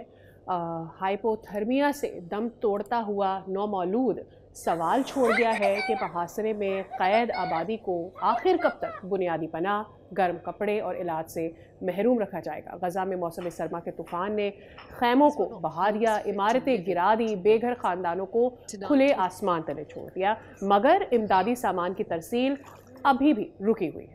अदाद शुमार चीख चीख कर बता रहे हैं कि गज़ा में इंसानी बहरान किसी हादसे का नतीजा नहीं है, बल्कि मुसलसल पॉलिसियों का हासिल है। ख़वातीन और बच्चों की शहादतें, ज़ख्मियों की तवील फहरिस्त और अब सर्दी से मरने वाले नौमौलूद, ये सब एक ही तस्वीर के मुख्तलिफ ज़ाविये हैं। गज़ा आज मलबे, लाशों और खैमों का शहर नहीं रहा है, ये ज़मीर का इम्तिहान बन चुका है, जहाँ खामोशी भी एक जुर्म बन जाती है। क्या हम वो एक बार फिर फुटेज चला सकते हैं जिसमें वो बच्चा चिल्ला चिल्ला के अपनी ज़बान में बता रहा है कि मेरे कैंप में पानी आ गया है, मेरे कैंप में सैलाब आ गया है, कोई आए और कोई हमारी मदद करे। वो चिल्ला चिल्ला के पूरा इलाका जहाँ कैंप लगा हुआ है उसका वो दिखा रहा है कि किस तरह बारिश और सैलाब के बाद पानी उनको हर तरीके से घेर चुका है। सैलाब का पानी गज़ा वालों का दुश्मन बना हुआ है, तेज़ हवाएं गज़ा वालों की दुश्मन बनी हुई हैं, सर्दी गज़ा वालों की दुश्मन बनी हुई है। लोग मलबे से आवाज़ दे रहे हैं। ये है वो बच्चा जो चीख के चिल्ला के बता रहा है कि पानी मेरे घर में दाखिल हो गया है। इसका घर कहाँ है? इसका तो कैंप ही है, वो कैंप ही इसका घर था। अब ना घर है ना कैंप है, बस है तो सन्नाटे का और राज। यहाँ पर ये एक बच्चा नहीं, कई ऐसे ख़ानदान हैं, बल्कि ख़ानदानों के ख़ानदान है। यहाँ बसने वाला हर फ़र्द है जो किसी खैमे, किसी टूटी हुई बिल्डिंग में पनाह लिए हुए है। उसके घर में यूं ही पानी दाखिल हो रहा है, वहाँ पर छोटे बच्चे यूं ही अपनी ज़िंदगियाँ गंवा रहे हैं। लेकिन सवाल भी करें तो सवाल किससे करें, क्योंकि आप ये आवाज़ उठाने के लिए कोई पहला दिन दूसरा दिन नहीं है। हम जानते हैं 2.5 साल होने को आ रहे हैं। यहाँ के लोग हर मौसम का इसी मौसम की वजह से उनको ये सब कुछ सहना पड़ रहा होता है। तो ये वो सारी सूरत हाल है और जो इस वक्त और इसमें अब सबसे जो अहम बात वो ये है कि 20 नुकाती, 22 नुकाती, 30 नुकाती एजेंडा पेश किया गया। सारे मुल्क इकट्ठा हुए और सब ने एक दूसरे को शाबाश दी, थम्स अप किया, बोले वेल डन, हम ले आए हैं। लेकिन कोई भी उस गासिब को ये बताने वाला नहीं है कि भाई यहाँ अमन आ चुका है, हमारी काविशों से आ चुका है। अब यहाँ राशन, पानी, खाना, दवाएं भी आने दो। अभी भी ब्लॉकेड है, रेस्क्यू और रिलीफ गुड्स का अभी भी ब्लॉकेड है। गज़ा में बहुत मुश्किल से छोड़ा जा रहा है वहाँ की चीज़ों को और उसके सामने ये सूरत हाल है सारी। जहाँ इन बेचारों को कैंप्स दिए गए हैं वो कीचड़ और दलदल में इलाका तब्दील हो चुका है। और सबसे आखिरी बात, ये एक नन्हा बच्चा जो कि ये फ्रोज़न टू डेथ, वो जम के सर्दी से मर चुका है। अभी भी शायद आलमी ज़मीर के कान पे जूं तक नहीं रहेंगी। आगे बढ़ते हैं। गज़ा की सूरत हाल के हवाले से तो हम आपको बताते ही रहेंगे। अभी हम बात करने जा रहे हैं श्रीलंका के शहर कोलंबो की, जहां पर होने जा रही है पावर लिफ्टिंग वर्ल्ड चैम्पियनशिप, जिसमें काशिफ रेहान ने शानदार कारकर्दगी दिखाते हुए गोल्ड मेडल अपने नाम किया है। काशिफ ने मजमूई तौर पर 310 किलोग्राम वज़न उठाया, जिसमें 160 किलो डेड लिफ्ट और 150 किलो स्क्वाट्स शामिल हैं। ये कामयाबी इसलिए भी ख़ास है कि काशिफ माली मुश्किलात के बावजूद न सिर्फ इस मुकाबले में शरीक हुए बल्कि मैदान भी हारा। उन्होंने श्रीलंका जाने के लिए रकम उधार ली, जबकि इससे कबल कतर में एशियन मास्टर्स चैम्पियनशिप में शिरकत के लिए उन्हें अपनी गाड़ी तक फरोख्त करना पड़ी। काशिफ रेहान का कहना है कि उन्हें किसी सतह पर हुकूमती मामलत हासिल नहीं थी। ये वो स्टोरी है जो शायद हर हीरो से हम सुन रहे होते हैं, मगर उसके बावजूद उन्होंने हौसला रखा, मेहनत की, अज़्म के साथ आलमी सतह पर पाकिस्तान का परचम बुलंद किया। और आज हम काशिफ से उनकी कामयाबी के इस सफ़र के हवाले से बात करेंगे कि how difficult it is and how unique it is कि आप अपनी कोशिश जारी रखें और आलमी मंजरनामे पर पाकिस्तान के फ्लैग को उजागर करें। काशिफ रेहान, अस्सलाम वालेकुम, वेरी वेरी गुड मॉर्निंग और बहुत शुक्रिया आपके वक्त के लिए। हमारे लिए ये बहुत प्राउड मोमेंट है कि आप आज हमारे साथ हैं। ज़रा बताइएगा हमें अपनी विन के हवाले से, वहाँ के माहौल के हवाले से। वालेकुम अस्सलाम, बहुत शुक्रिया आपने मुझे मौका दिया यहाँ पे मीडिया पे आने का।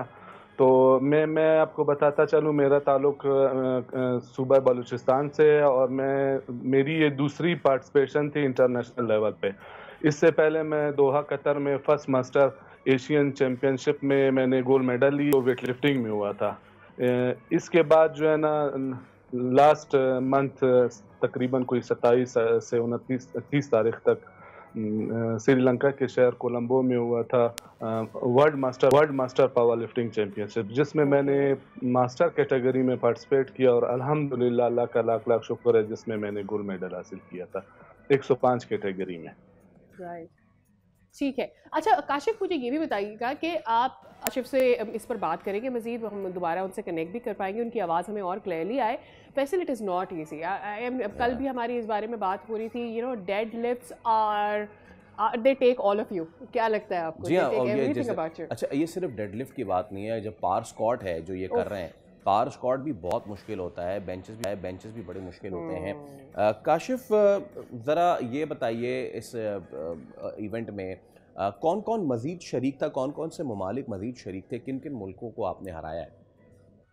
इसमें तकरीबन देखें उस टाइम तो हम अचानक गए थे तो हमें मालूम नहीं था, तकरीबन कोई 10 से 15 मुल्क थे और मेरा ये फर्स्ट टाइम था कि मैं पावर लिफ्टिंग, बेसिकली जो है मैं वेट लिफ्टिंग करता रहा हूँ और मेरा फर्स्ट टाइम था और मुझे इतना अंदाज़ा भी नहीं था।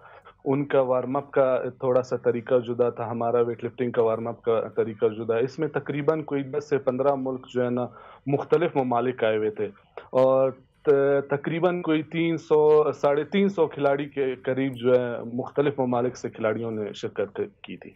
अच्छा काशिफ, मुझे ये बताइएगा कि हमें पता चला है कि आपने कोई अपनी गाड़ी भी इसके लिए बेच दी थी, क्योंकि कोई सपोर्ट नहीं थी, कोई स्पॉन्सरशिप ऐसी बढ़िया आपके साथ मौजूद नहीं थी। मतलब गाड़ी बनाना आसान काम नहीं है, सालों गुजर जाते हैं, आप सोचते रहते हैं कि गाड़ी मिल जाए, गाड़ी में बैठ जाए हम, गाड़ी हमारी फैमिली के लिए, सफ़र के लिए होगी। वाकई आपने गाड़ी बेच दी थी आपकी? जी हाँ, उससे पहले जो मैं कतर गया था तो उस पे मैंने पैसे उधार लिए थे, तो वो अपने कजन वगैरह से, दोस्तों से उधार लिए थे, वो पैसे मैंने गाड़ी देखी। गाड़ी मैं जो मेरा वेट लिफ्टिंग है वो मेरी जनून है। मैंने वेट लिफ्टिंग कोई 15 साल बाद दोबारा शुरू की थी, तो मुझे मौका मिला, फिर थोड़े बहुत जेब ने भी इजाज़त दी, तो उसमें हर्डल्स तो आते रहते हैं। और स्पॉन्सरशिप यहाँ पे इसलिए नहीं है कि बलूचिस्तान है, बलूचिस्तान एक हमारा ताल्लुक बलूचिस्तान से रिमोट एरिया है, यहाँ पे कोई इस टाइप की कोई चीज़ें नहीं है, या फैक्ट्रीज या इस तरह की इंडस्ट्रियल एरिया नहीं है जो लोगों को सपोर्ट करे। नहीं, हम खासकर इंशाल्लाह आपकी खिलाड़ियों को आवाज़ सपोर्ट को करे। हम ज़रा पहुँचाएँगे वहाँ के मुक़्तदर हलक़ों में। काशिफ, कितना मुश्किल होता है पावर लिफ्टिंग जो है ख़ास तौर पे, क्योंकि लोग जो है ना, लोगों को ज़्यादा नॉलेज है नहीं। वो लोग बस ये समझते हैं कि मसल बनाना जो है ना, इट्स ऑल बस यही है। चाहे वो पावर स्क्वाट्स हो जाएं, या फिर आपके डेडलिफ्ट्स हो जाएं, या फिर बेंच प्रेसेस हो जाएं, कितनी कितनी कसरत करते हैं, क्या रूटीन होता है, कितना मुश्किल होता है ये काम? इसमें देखिए, मैं इसमें आपको बताता चलूं कि इसमें साल हर साल की मेहनत होती है। ये नहीं कि आपने 6 महीने ट्रेनिंग की तो आप जो है ना कहेंगे कि मैं फिट हो गया। इसमें जैसे मैं पहले ट्रेनिंग करता था, तो मैं उस ज़माने में स्कूल में पढ़ता था, 96 की बात कर रहा हूँ, मैं करता रहा, फिर मैंने छोड़ दी। तो इसमें भी कम से कम जो मुझे ट्रेनिंग का टाइम लगा है वो तकरीबन कोई साल 1.5 साल, जो मैं इस स्टेज पर पहुंचा हूँ। इससे आगे भी जा सकता हूँ, मगर उसके लिए लाजमी है, सबसे पहले बात होती है कि इसमें आपकी खुराक अच्छी होनी चाहिए, उसके बाद ज़हनी सुकून होना चाहिए, उसके बाद जो है आपको रेस्ट जो है भी बहुत ज़्यादा मैटर करता है इसमें, वेट लिफ्टिंग में और पावर लिफ्टिंग में। राइट। और मुख्तसर मुझे ये भी बताइएगा कि जब फाइनेंशियल हेल्प ना हो और आपको पैसे लेने देने पड़ रहे हो, तो घर से कितना प्रेशर होता है कि क्या करने जा रहे हो? जी हाँ, घर में अक्सर मुझे कहते हैं आपने ये क्या चीज़ पाल रखी है, ये आप किस चीज़ों में। बहरहाल मुझे बचपन से इस चीज़ का शौक था, वेट लिफ्टिंग या रेसलिंग, क्योंकि बलूचिस्तान में रेसलिंग का इतना वो ज़्यादा है नहीं। यहाँ पे 1-2 क्लब थे जिसको मैंने ज्वाइन किया था। सही है। काशिफ, अगला मुकाबला कहाँ होने जा रहा है, और ये जो आप जीत के आए, किसी हुकूमती बंदे ने, इलाके के किसी काउंसलर ने, किसी ने रब्ता किया आपसे? नहीं जी, अभी तक तो किसी ने मुझसे, खासकर हुकूमती ओहदेदारान ने, किसी ने भी कांटेक्ट नहीं किया, सिवाय जो है मीडिया के, जिन्होंने बहुत ज़्यादा मुझे हाईलाइट किया, और मैं उनका बहुत ममनून हूँ कि उन्होंने मुझे हाईलाइट किया है। चलें, हम आपकी आवाज़ ज़रा पहुंचाते हैं कुछ मुख्तसर हलकों तक। उम्मीद करते हैं कि ना सिर्फ मामला हाईलाइट होगा, बल्कि अगले आने वाले कॉम्पिटिशन्स के लिए भी कुछ ना कुछ जी हाँ। बहुत शुक्रिया काशिफ साहब, और best of luck for the future endeavours. Well, मौसम है सर्दी का, ऐसे में जो सबसे मुनफरिद, ख़ास तौर पे आप मुख्तलिफ नर्सरीज़ में जाएँ तो जो गुले दाऊदी है ना, वो खूबसूरत और बेनी खुशबू जो है वो वहाँ के गार्डनर्स उसे उगा रहे होते हैं। अब ऐसे में एक बहुत बड़ी तादाद में अगर इसका पूरा फेस्टिवल ही हो जाए तो क्या ही बात हो जाए। अब अल्लामा इकबाल पार्क, यहाँ पे गुले दाऊदी की नुमाइश जारी है। बिल्कुल, और इसको देखने के लिए दूर दराज इलाकों से लोग आते हैं, और ऐसे मौसम में, सर्दी के मौसम में जब फ्लावर्स उगते हैं, उनकी लाइफ भी ज़्यादा हो जाती है, क्योंकि वेदर सपोर्ट कर रहा होता है उनकी लाइफ को, और ये बहुत देर तक खिले रहते हैं और इनकी खुशबू बहुत देर तक आती रहती है। हमारे साथ मौजूद है हमारे नुमाइंदा इसरार, उनसे जान लेते हैं कि क्या माहौल है, इतने सारे फूल खिले हुए हैं, लोगों का कैसा इंटरेस्ट है यहाँ पर। इसरार, बताइएगा। जी बिल्कुल, खूबसूरत रंगों का खूबसूरत फूल गुल दाऊदी, जिसकी दुनिया भर में तकरीबन 5000 अक़साम पाई जाती है और पाकिस्तान में तकरीबन इसकी कोई 200 से ज़ायद अक़साम है। और यहाँ पर रावलपिंडी के शहरियों के लिए PHA की जानिब से 3 रोज़ा गुल दाऊदी की नुमाइश का एहतमाम किया गया है, जहाँ पर मुख्तलिफ़ अक़साम के फूलों को रखा गया है। और इस नुमाइश में ना सिर्फ ख़वातीन बल्कि बच्चे और बुज़ुर्ग शहरी भी जो है आ रहे हैं और इन फूलों को ना सिर्फ देख के खुशी महसूस कर रहे हैं बल्कि इस खूबसूरत माहौल को भी एंजॉय कर रहे हैं। हमारे साथ यहाँ पर फैमिली है जो यहाँ पर आई हुई है, हम उनसे बात करते हैं। आप बताइए, इस गुल दाऊदी की नुमाइश के हवाले से क्या कहना चाहेंगे आप? जी, बहुत अच्छी नुमाइश है, बहुत अच्छे फूल, हर चीज़ बहुत अच्छी। हमें तो बहुत मज़ा आ रहा है यहाँ पे आके, बहुत ज़्यादा हम इंजॉय कर रहे हैं। हमने तो पहली दफ़ा ये सब नुमाइश देखी है, तो इसलिए हमें बहुत मज़ा आया। आप बताइए जी, आप भी साथ आए हैं, तो ये फूल आपने इतनी ज़्यादा इक़साम में यहाँ पर मौजूद है, कैसा लग रहा है? ये जी माशाल्लाह हुकूमत का बहुत अच्छा इनिशिएटिव है। ऐसा फेस्टिवल होने चाहिए ताकि ना प्रॉपर बच्चे भी इंजॉय करते हैं और मतलब आता है बंदा, थोड़ा रिफ़्रेशिंग फ़ील होता है यहाँ पे। तो माशाल्लाह बहुत अच्छा इक़दाम है हुकूमत का। बिल्कुल जी, शहरियों का यही कहना है कि इस किस्म की जो नुमाइश है फूलों की, वो यकीनी तौर पर होनी चाहिए ताकि शहरी ना सिर्फ इनको एंजॉय कर सके बल्कि इस फूल के मुताबिक। बहुत शुक्रिया। सर्दियों में तो वैसे ही खिले हुए फूल बहुत अच्छे लगते हैं और सर्दियों में ब्राइट कलर्स वैसे ही इतने अच्छे लगते हैं, और ऐसे में अगर थोड़ी धूप निकल आए और यहाँ आप किसी ऐसी एग्जीबिशन में हो जहाँ पर इस तरह के खूबसूरत फूल खिले हो तो बहुत ही अच्छा माहौल रहता है और खुशबू भी कितनी अच्छी आती रहती है ना, ऐसा लगता है जैसे पीसफुल हो रहा है। चलिए, बात हो रही है सर्दियों के मौसम की और बात हो रही है सर्दियों में खिलने वाले फूल की, तो ज़रा दीगर शहरों पर नज़र डाल लेते हैं कि कहाँ कहाँ टेम्परेचर एक्चुअली क्या होने जा रहा है। सर्दी तो बढ़ ही रही है, लेकिन starting from bigger cities of Pakistan क्या टेम्परेचर रहेगा ये आपके साथ में इस वक्त शेयर करने जा रही हूँ। सबसे पहले बात कर लेते हैं कराची की। तो कराची में आज मतला साफ रहने का इम्कान जाहिर किया जा रहा है। Temperature is not going to be that very low, कम से कम टेम्परेचर 11 और ज़्यादा से ज़्यादा 30 रहने का इम्कान है। और अगर हम बात कर लेते हैं कोयटा की, तो यहाँ सर्द हवाओं का राज रहेगा, लेकिन मतलब धुंध आलूद रहने का इम्कान है। मिनिमम टेम्परेचर 3 और मैक्सिमम 19 तक जा सकता है। और अगर हम पंजाब का रुख कर ले तो सबसे पहले बात कर लेते हैं ज़रा मुल्तान की, जहाँ पर मतलब धुंध आलूद रहने के साथ साथ दर्जा हरारत कम से कम 10 और ज़्यादा से ज़्यादा 24 रहने का इम्कान है। लाहौर में क्या सूरत हाल है ये भी आपके साथ शेयर करते हैं, जहाँ शहर में आज कम से कम दर्जा हरारत 10 और ज़्यादा से ज़्यादा 23 रहने का इम्कान जाहिर किया जा रहा है। वेयर एज़ वफाकी दारुल-हुकूमत इस्लामाबाद में कल से हम देख रहे हैं कि वहाँ भी धुंध है, वरना गुज़श्ता कुछ हफ्ते हमने देखा कि कुछ दिन ज़रूर धूप रही, लेकिन आज वहाँ पर भी मतलब अबर आलूद रहने का इम्कान है और मिनिमम टेम्परेचर 11 और ज़्यादा से ज़्यादा 23 तक जा सकता है। इसके अलावा बात कर लेते हैं ज़रा पेशावर की कि वहाँ पर क्या सूरत हाल रहेगी, क्योंकि अभी खैबर पख्तूनख्वा के कई इलाकों में सर्दी बढ़ रही है। ऐसे में एक्सपेक्ट यही किया जा रहा है कि शायद पेशावर का टेम्परेचर भी नीचे आएगा।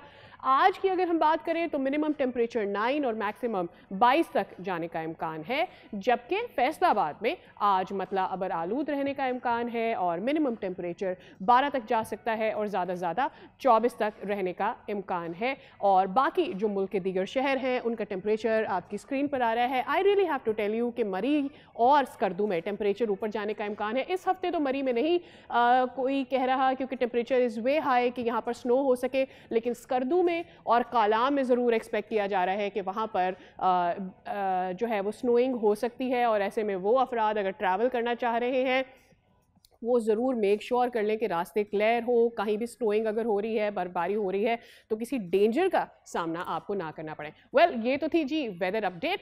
आई will see you after this break.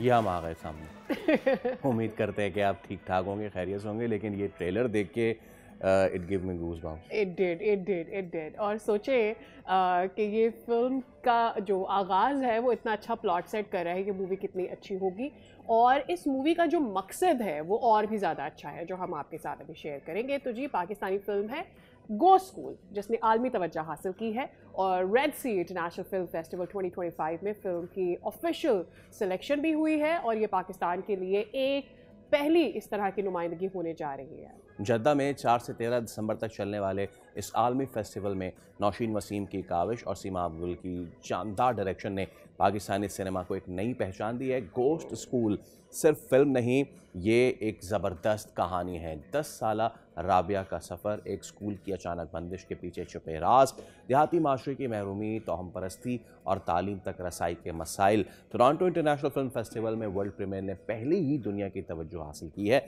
और अब जद्दा में फीमेल्स एंड चिल्ड्रन कैटेगरी में इस फिल्म की नुमाइश होगी। बिल्कुल, जो कि एक और पाकिस्तान के लिए एजाज़ है और ये कामयाबी की कहानी है, बिकॉज आप इस तरह की स्टोरीज़ को जब पुटअप करते हैं, takes lot of courage and lot of representation, lot of research that you have to show. तो जहाँ हमारे साथ मौजूद है सिमाब गुल खुद, जो कि हिदायतकार है, फिल्म डायरेक्टर है। बहुत शुक्रिया Simab, it's wonderful to welcome you on the show and what a great honour. और सबसे बड़ी बात ये कि आपको कंग्रेचुलेशंस भी कहना है, because it's not easy to pull up a movie like this. तो सबसे पहले तो ये बताइएगा कि पूरी दुनिया में आपकी इस मूवी को पज़िराई मिल रही है। रेड सी इंटरनेशनल पे भी आपके फिल्म फेस्टिवल में इसको सिलेक्शन हुई, इसकी वहाँ पर भी इसको पज़िराई मिली। So how is the experience of this movie for you? Assalamu alaikum. I'm delighted to be here. दुनिया बोल है. Thank you for inviting me. मुझे बहुत खुशी हुई कि मैंने पाकिस्तान को रिप्रेजेंट किया रेड सी फिल्म फेस्टिवल में गोश्त स्कूल के साथ। गोश्त स्कूल मेरी पहली फिल्म है, पहली फीचर लेंथ फिल्म है as a writer, director and producer. तो ये प्रीमियर हुई थी टोरंटो इंटरनेशनल फिल्म फेस्टिवल में सितंबर में और इसका मिडल ईस्टर्न प्रीमियर रेड सी फिल्म फेस्टिवल में हुआ। रेड सी फिल्म फाउंडेशन ने इसको सपोर्ट भी किया पोस्ट प्रोडक्शन में और मैंने अटेंड किया अपनी एक्ट्रेस के साथ नज़ोलिया अरसलान, जो 12 साल की है और बहुत ही टैलेंटेड है। अच्छा, इसकी जो कहानी है थोड़ा सा अगर आप हमें बता सकें, देहाती माशरे के तालीमी मसाइल और तोहम परस्ती के अनासर को शामिल किया गया है, क्या वजह है कि आपने यही मौजू सेलेक्ट किया?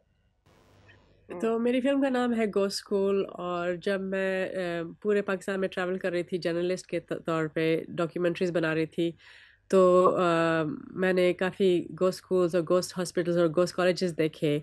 और जब मैं वापस शहर आई, अपने दोस्तों और रिश्तेदारों से पूछा कि ये क्या है, ये क्या चीज़ है, और सब ने अजीब-व-गरीब जवाब दिए। कुछ लोगों को पता ही नहीं था है क्या चीज़ गोश्त स्कूल्स। कुछ लोगों ने कहा कि गोश्त स्कूल्स तो होते ही नहीं हैं, आपको गलतफहमी हुई होगी, तो होते थे मगर अभी होते नहीं हैं। तो मगर मैंने अपनी आंखों से देख चुकी थी। तो इस तरह कुछ लोगों को पता ही नहीं था कि है क्या चीज़। वो समझ रहे हैं कोई जिन भूत की जगह है या इस तरह का कुछ। तो फिर मैंने वो मेटाफोर लिया और अपनी कहानी लिखी उसी पर्सपेक्टिव से, जो ये एक बच्ची के आंखों से देखी जा रही है और बच्ची ये सवालात पूछ रही है गांव वालों से कि गोश्त स्कूल क्यों बंद हुआ, उसका स्कूल क्यों बंद हुआ। और जो जवाब दे रहे हैं लोग वही किस्म के जवाब दे रहे हैं जो मुझे जवाब दिए गए कि शायद जिन पड़ गए हों, शायद ये हो गया हो, टीचर भाग गया, टीचर ने खा लिया। मगर असलियत तो नहीं पता चलती। और मेरी कहानी में भी लड़की को हर किस्म के झूठे मूठे जवाब दिए जा रहे हैं और उसको भी नहीं पता चल रहा कि क्या उसका स्कूल क्यों बंद हुआ, क्या हो गया है। हाँ, अच्छा सिमाब, मुझे ये बताइएगा कि आमतौर पर इस तरह की जो मूवीज़ होती है, जब आप खुद भी बता रहे हो कि आसपास के जो लोग हैं उनके अपने लिए भी आइडिया ऑफ अ गोश्त स्कूल अनयूजुअल था, यूनिक था, कि मतलब ये ऐसा तो होता ही नहीं है, स्कूल है तो वहाँ तो टीचर होंगे ही। So it is a sensitive topic of course. क्या कोई मुश्किल आई आपको इस टॉपिक को पुल अप करने में, और अगर ऐसा हुआ तो व्हाट वाज द स्ट्रगल? तो गोश्त स्कूल बनाते हुए सबसे बड़ा चैलेंज एज अ प्रोड्यूसर था जो फाइनेंसिंग चैलेंज था, इसलिए कि मेरी दूसरी फिल्म पोस्टपोन हो चुकी थी और मैं 3 साल इंतज़ार कर रही थी अपनी पहली फिल्म करने को, और तो मेरी बस हो गई थी। और फिर मैंने डिसाइड किया कि मैं पैसे बोरो करूँगी अपनी फैमिली और फ्रेंड्स से और अपने कॉलीग से, वो मेरी मदद करेंगे और मैं ये फ़िल्म बनाऊँगी। तो सबसे बड़ी मुश्किलात फाइनेंसिंग की है होती है और पाकिस्तान में कोई वो फंडिंग बॉडी नहीं है। मेरे ख्याल में अभी सिंध गवर्नमेंट कुछ शुरू कर रही है। उसके अलावा मैंने बच्चों के साथ काम किया और बच्चों और जानवरों के साथ काम करना बहुत मुश्किल होता है। और हमारा एक सीन था जिसमें आग भी थी और बच्चे भी थे, तो वो बहुत ही मुश्किल था। उसके अलावा एक एक्सीडेंट भी हुआ, बड़ी सी क्रेन भी गिर गई और बिल मेरे पास आया इसलिए कि मैं प्रोड्यूसर थी और उस पर भी मुझे रोना पड़ा, रोना आया। तो उसके अलावा बस हमारे पास इतना टैलेंट है, इतना वो इंडस्ट्री, टीवी इंडस्ट्री है, मगर इंडिपेंडेंट फिल्म के लिए काफ़ी फिर भी ट्रेनिंग चाहिए और आउटलुक डिफरेंट होना चाहिए। तो वो काफ़ी नई चीज़ है मेरे ख्याल में पाकिस्तान में। तो मेरे लिए बहुत अच्छा इंटरेस्टिंग एक्सपीरियंस था। 2 गांव में हमने शूट किया, दरसानो चनो और चश्मा गोट, दोनों कराची में थे। I hope there was no ghost involved in that crane incident. अच्छा, 10 साल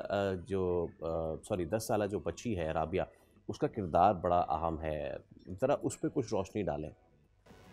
तो हाँ, मैं ये कहना चाह रही थी कि मेरी कहानी एक सवाल पूछ रही है कि ये गोस्ट स्कूल्स क्यों एग्जिस्ट करते हैं हमारे मुल्क में, और कोई सही तरह कोई जवाब नहीं दे सकता। तो मेरे ख्याल में ये बच्ची बहुत ही ब्रेव है, इनक्विजिटिव है, ज़हीन है और वो इस तरह के सवाल पूछ रही है जो बड़े लोग, उसका चचा, उसके टीचर, उसका प्रिंसिपल और गांव वाले जवाब नहीं दे पा रहे। तो मेरे ख्याल में ये कैरेक्टर मैंने ऐसे बनाया कि मैं दिखाना चाह रही थी कि जो एजुकेटेड लोग भी नहीं हैं, जो पढ़े लिखे भी नहीं हैं, इसका मतलब नहीं है कि वो बहुत ही बेवकूफ़ है। वो भी सवालात पूछ सकते हैं और वो भी उनको भी जवाब की ज़रूरत है। हमारी सबकी रिस्पॉन्सिबिलिटी है कि हम पता करें कि गोस्ट स्कूल्स क्या हैं, क्यों हैं और अभी तक क्यों चल रहे हैं। सवाब, ये आइडियाज़ इंटरनेशनली बड़े यूनिक होते हैं because obviously they are living a developed उनके सिनेरियो होता है, उनकी ज़िंदगी अलग होती है। हमारे यहाँ पोवर्टी है, दिगर मसाइल है। So I really want to understand कि आपकी टारगेटेड ऑडियंस क्या है इस मूवी के अंदर। आप समझ रही हैं कि जितनी पज़राई इसे इंटरनेशनली मिल रही है, पाकिस्तान में भी अगर इसकी फिल्मिंग होती है तो उसको कितनी कामयाबी मिलेगी? हाँ, तो मेरे लिए इंग्लिश लैंग्वेज में बनाना शायद ज़्यादा आसान था, मगर मैंने उर्दू लैंग्वेज में बनाने की कोशिश की और काफ़ी मदद ली अपने कॉलीग्स से और ऐसे बनाई कि मेरे ख़्याल में ये फ़िल्म ज़्यादा रिलेट करेगी पाकिस्तानी कौम से। और ये मेरी किस्मत है कि बाहर भी गई, टोरंटो इंटरनेशनल फेस्टिवल भी गई, रेड सी भी गई और इंशाल्लाह अगले साल पाकिस्तान भी आएगी। मैं डिस्ट्रीब्यूटर्स से कोशिश कर रही हूँ उनसे रब्ता करूँ और हम भी उम्मीद करते हैं कि जल्द आपकी मूवी पाकिस्तान में भी इसका प्रीमियर हो और यहाँ के लोग भी देख और उनको भी पता चले कि गोस्ट जो मूवी है, इसका गोस्ट स्कूल जो मूवी है उसका एक्चुअली मकसद क्या है। चलें, यहाँ पर हम ले रहे हैं क्लिकेटिविटी break. See you after this.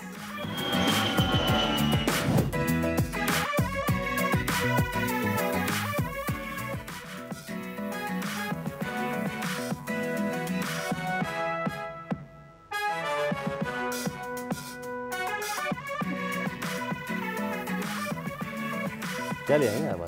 ये मैं नहीं लेकर आई हूँ, ये हमारी एक खास गेस्ट लेकर, एक्चुअली ये सर्दियाँ लेकर आई हैं। जैसे ही सर्दियाँ आती हैं तो खाने में ज़रा स्वीट आपको ज़्यादा अच्छा लगता है और ऐसे में चूँकि मेवाजात होते हैं, ड्राई फ्रूट्स की वजह से जो मिठाइयाँ बनती हैं, जो स्वीट डिशेस या डिज़र्ट्स बनते हैं, उसमें भी हम देखते हैं कि डिज़र्ट्स का बहुत ज़्यादा इस्तेमाल करें और सर्दियों के आते ही गुड़ का इस्तेमाल भी बहुत ज़्यादा बढ़ जाता है। फिर उसके अलावा मूँगफली है, बादाम है, अखरोट है, ये सारी चीज़ें हैं। And I am sure Faisal you are very happy because I know you have got good tooth for sweet. जोर से बोल के सबको स्कीम बता दो। होम बेस्ड शेफ, असल जो चीज़ है ना, हमारे यहाँ होम बेस्ड जो शेफ़ हैं उनका अब रुझान बढ़ता जा रहा है, उनके काम बढ़ते जा रहे हैं। सोनिया अशफाक हमारे साथ मौजूद हैं और आई होप कि हमारी स्क्रीन 5D होती तो हम आप तक ये खुशबू भी पहुंचाते जो इस वक्त आ रही है, so you can better understand के how are we controlling right now straight home based chefs में से एक बहुत अच्छी चीज़ before we go to at Sonia I want to say कि उसने जो खातीन शेफ है उनको बहुत अच्छा मौका फराहम कर दिया है जब से ये सोशल मीडिया के दौर से बिजनेस लोगों के एंटरप्रेन्योरशिप आगे बढ़ रही है कि वो अपनी फैमिलीज़ को भी देख सकती हैं, उन पर कॉन्सेंट्रेट कर सकती है और अपने टैलेंट को, अपने स्किल को ही लोगों तक पहुँचा सकती है। तो आइए लेट्स वेलकम सोनिया हमारे साथ मौजूद है। सोनिया अस्सलाम वालेकुम, वेरी गुड मॉर्निंग। वालेकुम अस्सलाम। आप खुद तो आई हैं, अपने साथ बहुत सारी खुशबुएं भी लेकर आई हैं। सीजन है ना अभी। हमारा टेबल आपने सजा दिया है इस मिठास के साथ। जस्ट टेल अस, पहले तो मैं पूछती हूँ कि ये क्या क्या है, मीठी जर्नी शुरू कैसे की आपने? बस ये कि नानी दादियों से ये जैसे चलती आ रही है कि वो बस मेरे भी ये 5-6 पीढ़ियों से ये रेसिपियाँ चलती आ रही हैं, तो उन्हीं में से मैंने भी ये फॉलो किया कि भाई ये चीज़ बनानी चाहिए और सबको देखते हुए ही बनाया। ये किसी ना क्लास में, किसी इंस्टीट्यूट में ये चीज़ें नहीं सिखाई जाती। क्लास और इंस्टीट्यूट में नानी दादी वाली रेसिपी नहीं वहाँ ये वाली चीज़ नहीं आती। और ये जो देसी चीज़ें हैं सारी हम अपने जर्नी से ही अपने सारे उससे ही लेते हैं फैमिली से। जब तक आपने खुद अपने घर पे ये चीजें खाई नहीं हो रहा, वो टेस्ट आप लेकर भी नहीं ये है क्या क्या जरा अब आहिस्ता आहिस्ता आगाज करते हैं। सबसे पहले मैं दिखाना में शुरू करता हूँ और आप अपनी साइड का दिखाइएगा। सबसे पहले ये है, ये हरे रंग की एक डिश है, देयर यू गो, और ये थोड़ी देर में आएगा आपके सामने। ये मैं नाजरीन से मैं दरखास्त करूंगा गैस अगर इसको करें, सादिया आप गैस करें हरे रंग का हलवा किस चीज़ का हो सकता है? पिस्ते का हो सकता है, पिस्ता हो सकता है, इसमें लौकी हो सकती है, लेकिन ये नहीं है। क्या है ये सिंघाड़े का हलवा है। सिंघाड़े का हलवा, वाटर चेस्टनट, जिसको मैंने तो आज तक या तो बॉईल करके या थोड़ा सा कभी दिल किया तो फ्राई करके नमक के साथ, लेकिन सिंघाड़े का हलवा तो उसको खाते खाते पहली बाइट पे बोर हो जाती हूँ बिकॉज इट्स सो टेस्टलेस, तो मुझे उसके अंदर कुछ ऐड करना होता है। या बट लुक एट दिस, अगर इस तरह का कोई हलवा मैं अगर मुझे पेश करता, अम्मी जी अगर आपने मुझे हलवे में दिया होता तो मैं जरूर बचपन में बहुत सारा सिंघाड़ा खाती। ये हमारे लिए फायदेमंद भी बहुत है सिंघाड़ा, बहुत कितना कैल्शियम होता है इसमें। अच्छा, वो मुझे बड़ा इंटरेस्टिंग लग रहा है, उस तरफ मैं आऊंगी। मुझे ये बताएं कि ये क्या है? शादी का लड्डू तो नहीं है बट वो हम दोनों खा चुके हैं। ये मलीदे का लड्डू है। किसका? मलीदे का। अच्छा, और इसमें क्या क्या डलता है जरा ये भी बताइएगा। वैसे ये दलिया है और गोंद है, इसके अंदर मखाने हैं, इसके अंदर ड्राई फ्रूट्स हैं, घी है और गुड़, उससे ही बनता है। तो दलिया तो वैसे भी हेल्दी है और ड्राई फ्रूट तो और ये तैयार करने में क्या टाइम लगता है? बहुत ज़्यादा? जी, सारी मिठाइयाँ तैयार करने में तो टाइम लेता है। ये बिल्कुल स्लो पे चलता है, जैसे आजकल की गैस जो है तो उसमें मेरा काम चल जाता है। अगली बारी मेरी, और ये नाजरीन ये अगली मिठाई ये आपके सामने है। मैं इसका नाम, प्यारी लग रही है ना? क्या है जनाब? ये गुड़ पापड़ी। गुड़ पापड़ी ये क्या? गुड़ की गचक, गुड़ की पिनिया तो हमने सुना था, ये गुड़ पापड़ी क्या होती है? ये गुड़ पापड़ी ये क्रिस्पी होती है और टेस्टलेस भी है। ये आप खाएंगे तो आपके मुंह में जैसे घुल जाएगी, इस तरह की होती है ये बिल्कुल टेस्ट, तो इसको इसलिए गुड़ पापड़ी कहते हैं। अच्छा, मेरी कोई स्वीट डिजर्ट्स के लिए मेरी कोई एपेटाइट नहीं है, लेकिन ये मैं जरूर इनकी एपेटाइट नहीं है, इसलिए दुनिया भूखी मर जाए। बनाते इसको किस तरीके से है, इसकी प्रोसेसिंग वगैरह थोड़ा सा इस हवाले से बताइए, कितना टाइम लगता है? इसका प्रोसेस ये है कि इसे हम ड्राई रोस्ट, गंदम का आटा होता है, इसे हम ड्राई रोस्ट करते हैं, फिर इसमें घी डालते हैं थोड़ा थोड़ा, फिर गूंद है उसे फ्राई करते हैं, बादाम पिस्ते ये सारे ड्राई फ्रूट्स वगैरह इसको सबको क्रश करके इसके अंदर डालते हैं, फिर आखिर में इसको घी और गुड़ को गर्म करके उसको मिक्स करके फिर उसको ट्रे में सेट करके फिर इसके बाद उसके पीसेस करते हैं। वैसे ये जिस मिठाई के आखिर में पापड़ी लग जाए वो गुजराती जी, ये सारी तकरीबन ये सारी गुजराती इंडिया से सारी बिलोंग करती हैं। ये पुरानी सारी मिठाइयाँ तो वहीं से ही सारी, सोन पापड़ी, गुड़ पापड़ी, ये सारी चीज़ें जैसे मलीदे के लड्डू हैं, ये बेसन के लड्डू हैं, पंजरी है, ये सारी चीजें भाई वो कहा जाता है ना, जहाँ तेरा माल है वहाँ तेरा दिल लगा रहेगा। इनको मीठा पसंद, इनको ज्यादा इन्फॉर्मेशन। ये किस शायर ने फरमाया है कि जहाँ ये है वहाँ दिल? ये मैं इग्नोर करें आप, बाद में इसकी टीचिंग करेंगे, जरा खाने की बात कर लेते हैं। अच्छा, ये क्या है? ये मोहनथाल है। ये भी गुजराती डिश है मोहनथाल। मैंने कभी खाई नहीं ना, let me also get my self educated. इसको बेसन के आटे से बनाते हैं। ये बेसन के आटे से बनता है, मोटा वाला मिठाई का आटा आता है, उससे बनता है ये। और इस पे जब चांदी का वर्क लग जाता है तो ये बहुत एक्सपेंसिव हो जाता है। अच्छा हो जाता है। इसके अंदर भी गोंद भी है, इसके अंदर भी। अच्छा, गोंद भी है इसके अंदर गोंद भी है। ये बगैर विदाउट गोंद भी बनाती हूँ। जैसे मेरे कस्टमर की डिमांड पे मेरी सारी चीजें तैयार करती हूँ, तो कस्टमर की डिमांड होती है कि भाई गोंद हमें चाहिए, तो फिर गोंद। आहिस्ता आहिस्ता एपिटाइट आ रहा है। और आखिर में ये जो मेहंदी मायूं वाला लिफ्ट जो है हमने दिया हुआ है, ये लेट्स यू हैव द नहीं मलीदे के लड्डू। अब क्या मेहंदी मायूं, अब जो होना तो वो हो गया। अब तो जो किस्सा पारीना हो गया ये चीज। लेकिन डोंट बी सैड, ओके। हां जी, तो अच्छा जी, तो ये लड्डू इन लड्डुओं से कैसे मुख्तलिफ हैं? नहीं मुख्तलिफ नहीं है, ये सेम ही। ओह सॉरी, सेम ही है। अच्छा, एक चीज कितना ज़्यादा ज़रूरी है, अच्छा मेरे जैसे लोग जो आम तौर पर स्वीट इसलिए नहीं खाते क्योंकि वो कोशिश करते हैं कि वेट ना भी बढ़े तो मुझे शायद शुगर नहीं पसंद होगी, मुझे लगेगा कि यार मैं शुगर का कोई अल्टरनेटिव ले लूँ, शहद ले लूँ, गुड़ ले लूँ, इस तरह की कोई चीज़ जो मेरी हेल्थ पर कम बुरा असर डाले। चाहिए, हमारी सेहत के लिए बहुत अच्छी चीज़ है ये, कि अगर सुबह में एक पीस अगर ये गुड़ पापड़ी का खा लिया, आप पूरा दिन फ्रेश रहेंगी। जैसे अलसी का लड्डू है, आपने अगर ले लिया तो आप के फेस का ग्लो है, आपके हेयर हैं, इन सब चीज़ों के लिए बहुत ज़रूरी है। और आप अलसी वैसे आप खाना चाहो तो नहीं खाओगी आप बिल्कुल भी। वैसे अलसी तो बहुत ही मशहूर है। और अगर वो चीनी में नहीं है तो आप गुड़ में खा लो। आप गुड़ में खा लो। मैं तो बनाती गुड़ में, अभी तो सीजन के हिसाब से गुड़ में ही बनता है, तो अलसी का लड्डू भी बहुत बेस्ट है। इसी तरह ये हमारे यहाँ मलीदे का लड्डू है, ये बड़े बूढ़े जो हैं वो हमारे यहाँ ऐसे दूध का प्याला भरते हैं, उसके अंदर एक लड्डू डाला और सुबह में नाश्ते में ले लिया, पूरा दिन फ्रेश। मुझे फिर अब जरा दोबारा बताइए जो आप बता रही थी कि पूरा प्रोसेसिंग किस तरह होती है, सो दैट हम वीडियो भी दिखाएं और साथ साथ इसको हम डिस्क्राइब भी करें। आपके गुड़ पापड़ी को आज हम अच्छे से एडवर्टाइज करेंगे, बिकॉज़ एक्चुअली ये बहुत है। ये मेरी वैसे सिग्नेचर डिश है, मेरी गुड़ पापड़ी बहुत सेलिंग आइटम है, मेरी बहुत ज़्यादा डिमांडिंग है कि इसकी मैं तकरीबन मेरे बहुत ज़्यादा ऑर्डर जाते हैं। तो ये किस तरह से बनती है? ये जनाब ये प्रोसेसिंग हमारे सामने। इसको सबसे पहले तो इसका जो आटा है गंदम का, उसे हम रोस्ट करते हैं आहिस्ता आहिस्ता, थोड़ा थोड़ा घी डालते हुए उसे रोस्ट किया जाता है।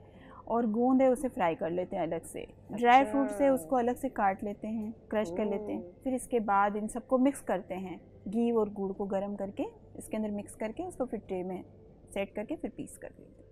सही है। कैसा अब है ज़रा बात, कैसा चल रहा है? होम बेस्ड शेफ होना मुश्किल, आसान, आमदनी सही रहती है, क्या होता है? होम शेफ होना अभी तक तो मुझे ये कि मैंने तो ये 4-5 साल हुए मैंने अपना बिजनेस शुरू किया है। ये बचपन से शौक था काम करने का, सबकी ऐसे फ्री फंड में कर दिया करती थी कि इसका बना दिया, उसका बना दिया, उसका बना दिया। फिर जब ये कोरोना आया तो फिर सोचा नहीं कुछ थोड़ा अर्निंग भी करनी चाहिए, कुछ थोड़ा बहुत तो करना चाहिए। फिर इसके बाद मैंने जब शुरू किया तो ये कि मैं तो यही कहती हूँ कि हर लेडीज़ को आगे आना चाहिए। अगर आपको शौक है, अगर आप में कोई टैलेंट है तो आप करें, होम शेफ आप काम करें। बात है आप घर में बैठ के आपने कहीं जाना भी नहीं है, कुछ भी नहीं करना। ऑनलाइन में ऑर्डर लेती हूँ और राइडर से डिलीवर करवाती हूँ। और मुश्किलें सोनिया, बहुत बहुत शुक्रिया आप यहाँ पर आई और आपने आप श्योर बहुत सारी औरतों का दिमाग खोला होगा, उनकी सोच को पॉजिटिविटी दी होगी। और वो भी अगर कोई स्किल रखती हैं तो वो सोचेंगी कि उनको भी अपने काम को आगे बढ़ाना है, और ख़ुद भी अगर अपने कारोबार को आगे बढ़ाना चाहती है। तो मुश्किलें हर चीज़ में आती हैं, बट आपको कंसिस्टेंट, और जिस तरह से बता रही हैं कि 5 साल लगे उनको यहाँ आने तक, तो जनाब आप भी करिए अपना मीठा सफ़र या किसी भी तौर का सफ़र जो आप करना चाहते हैं। तब तक के लिए हम ले रहे हैं आपसे इजाज़त। See you tomorrow. Bye.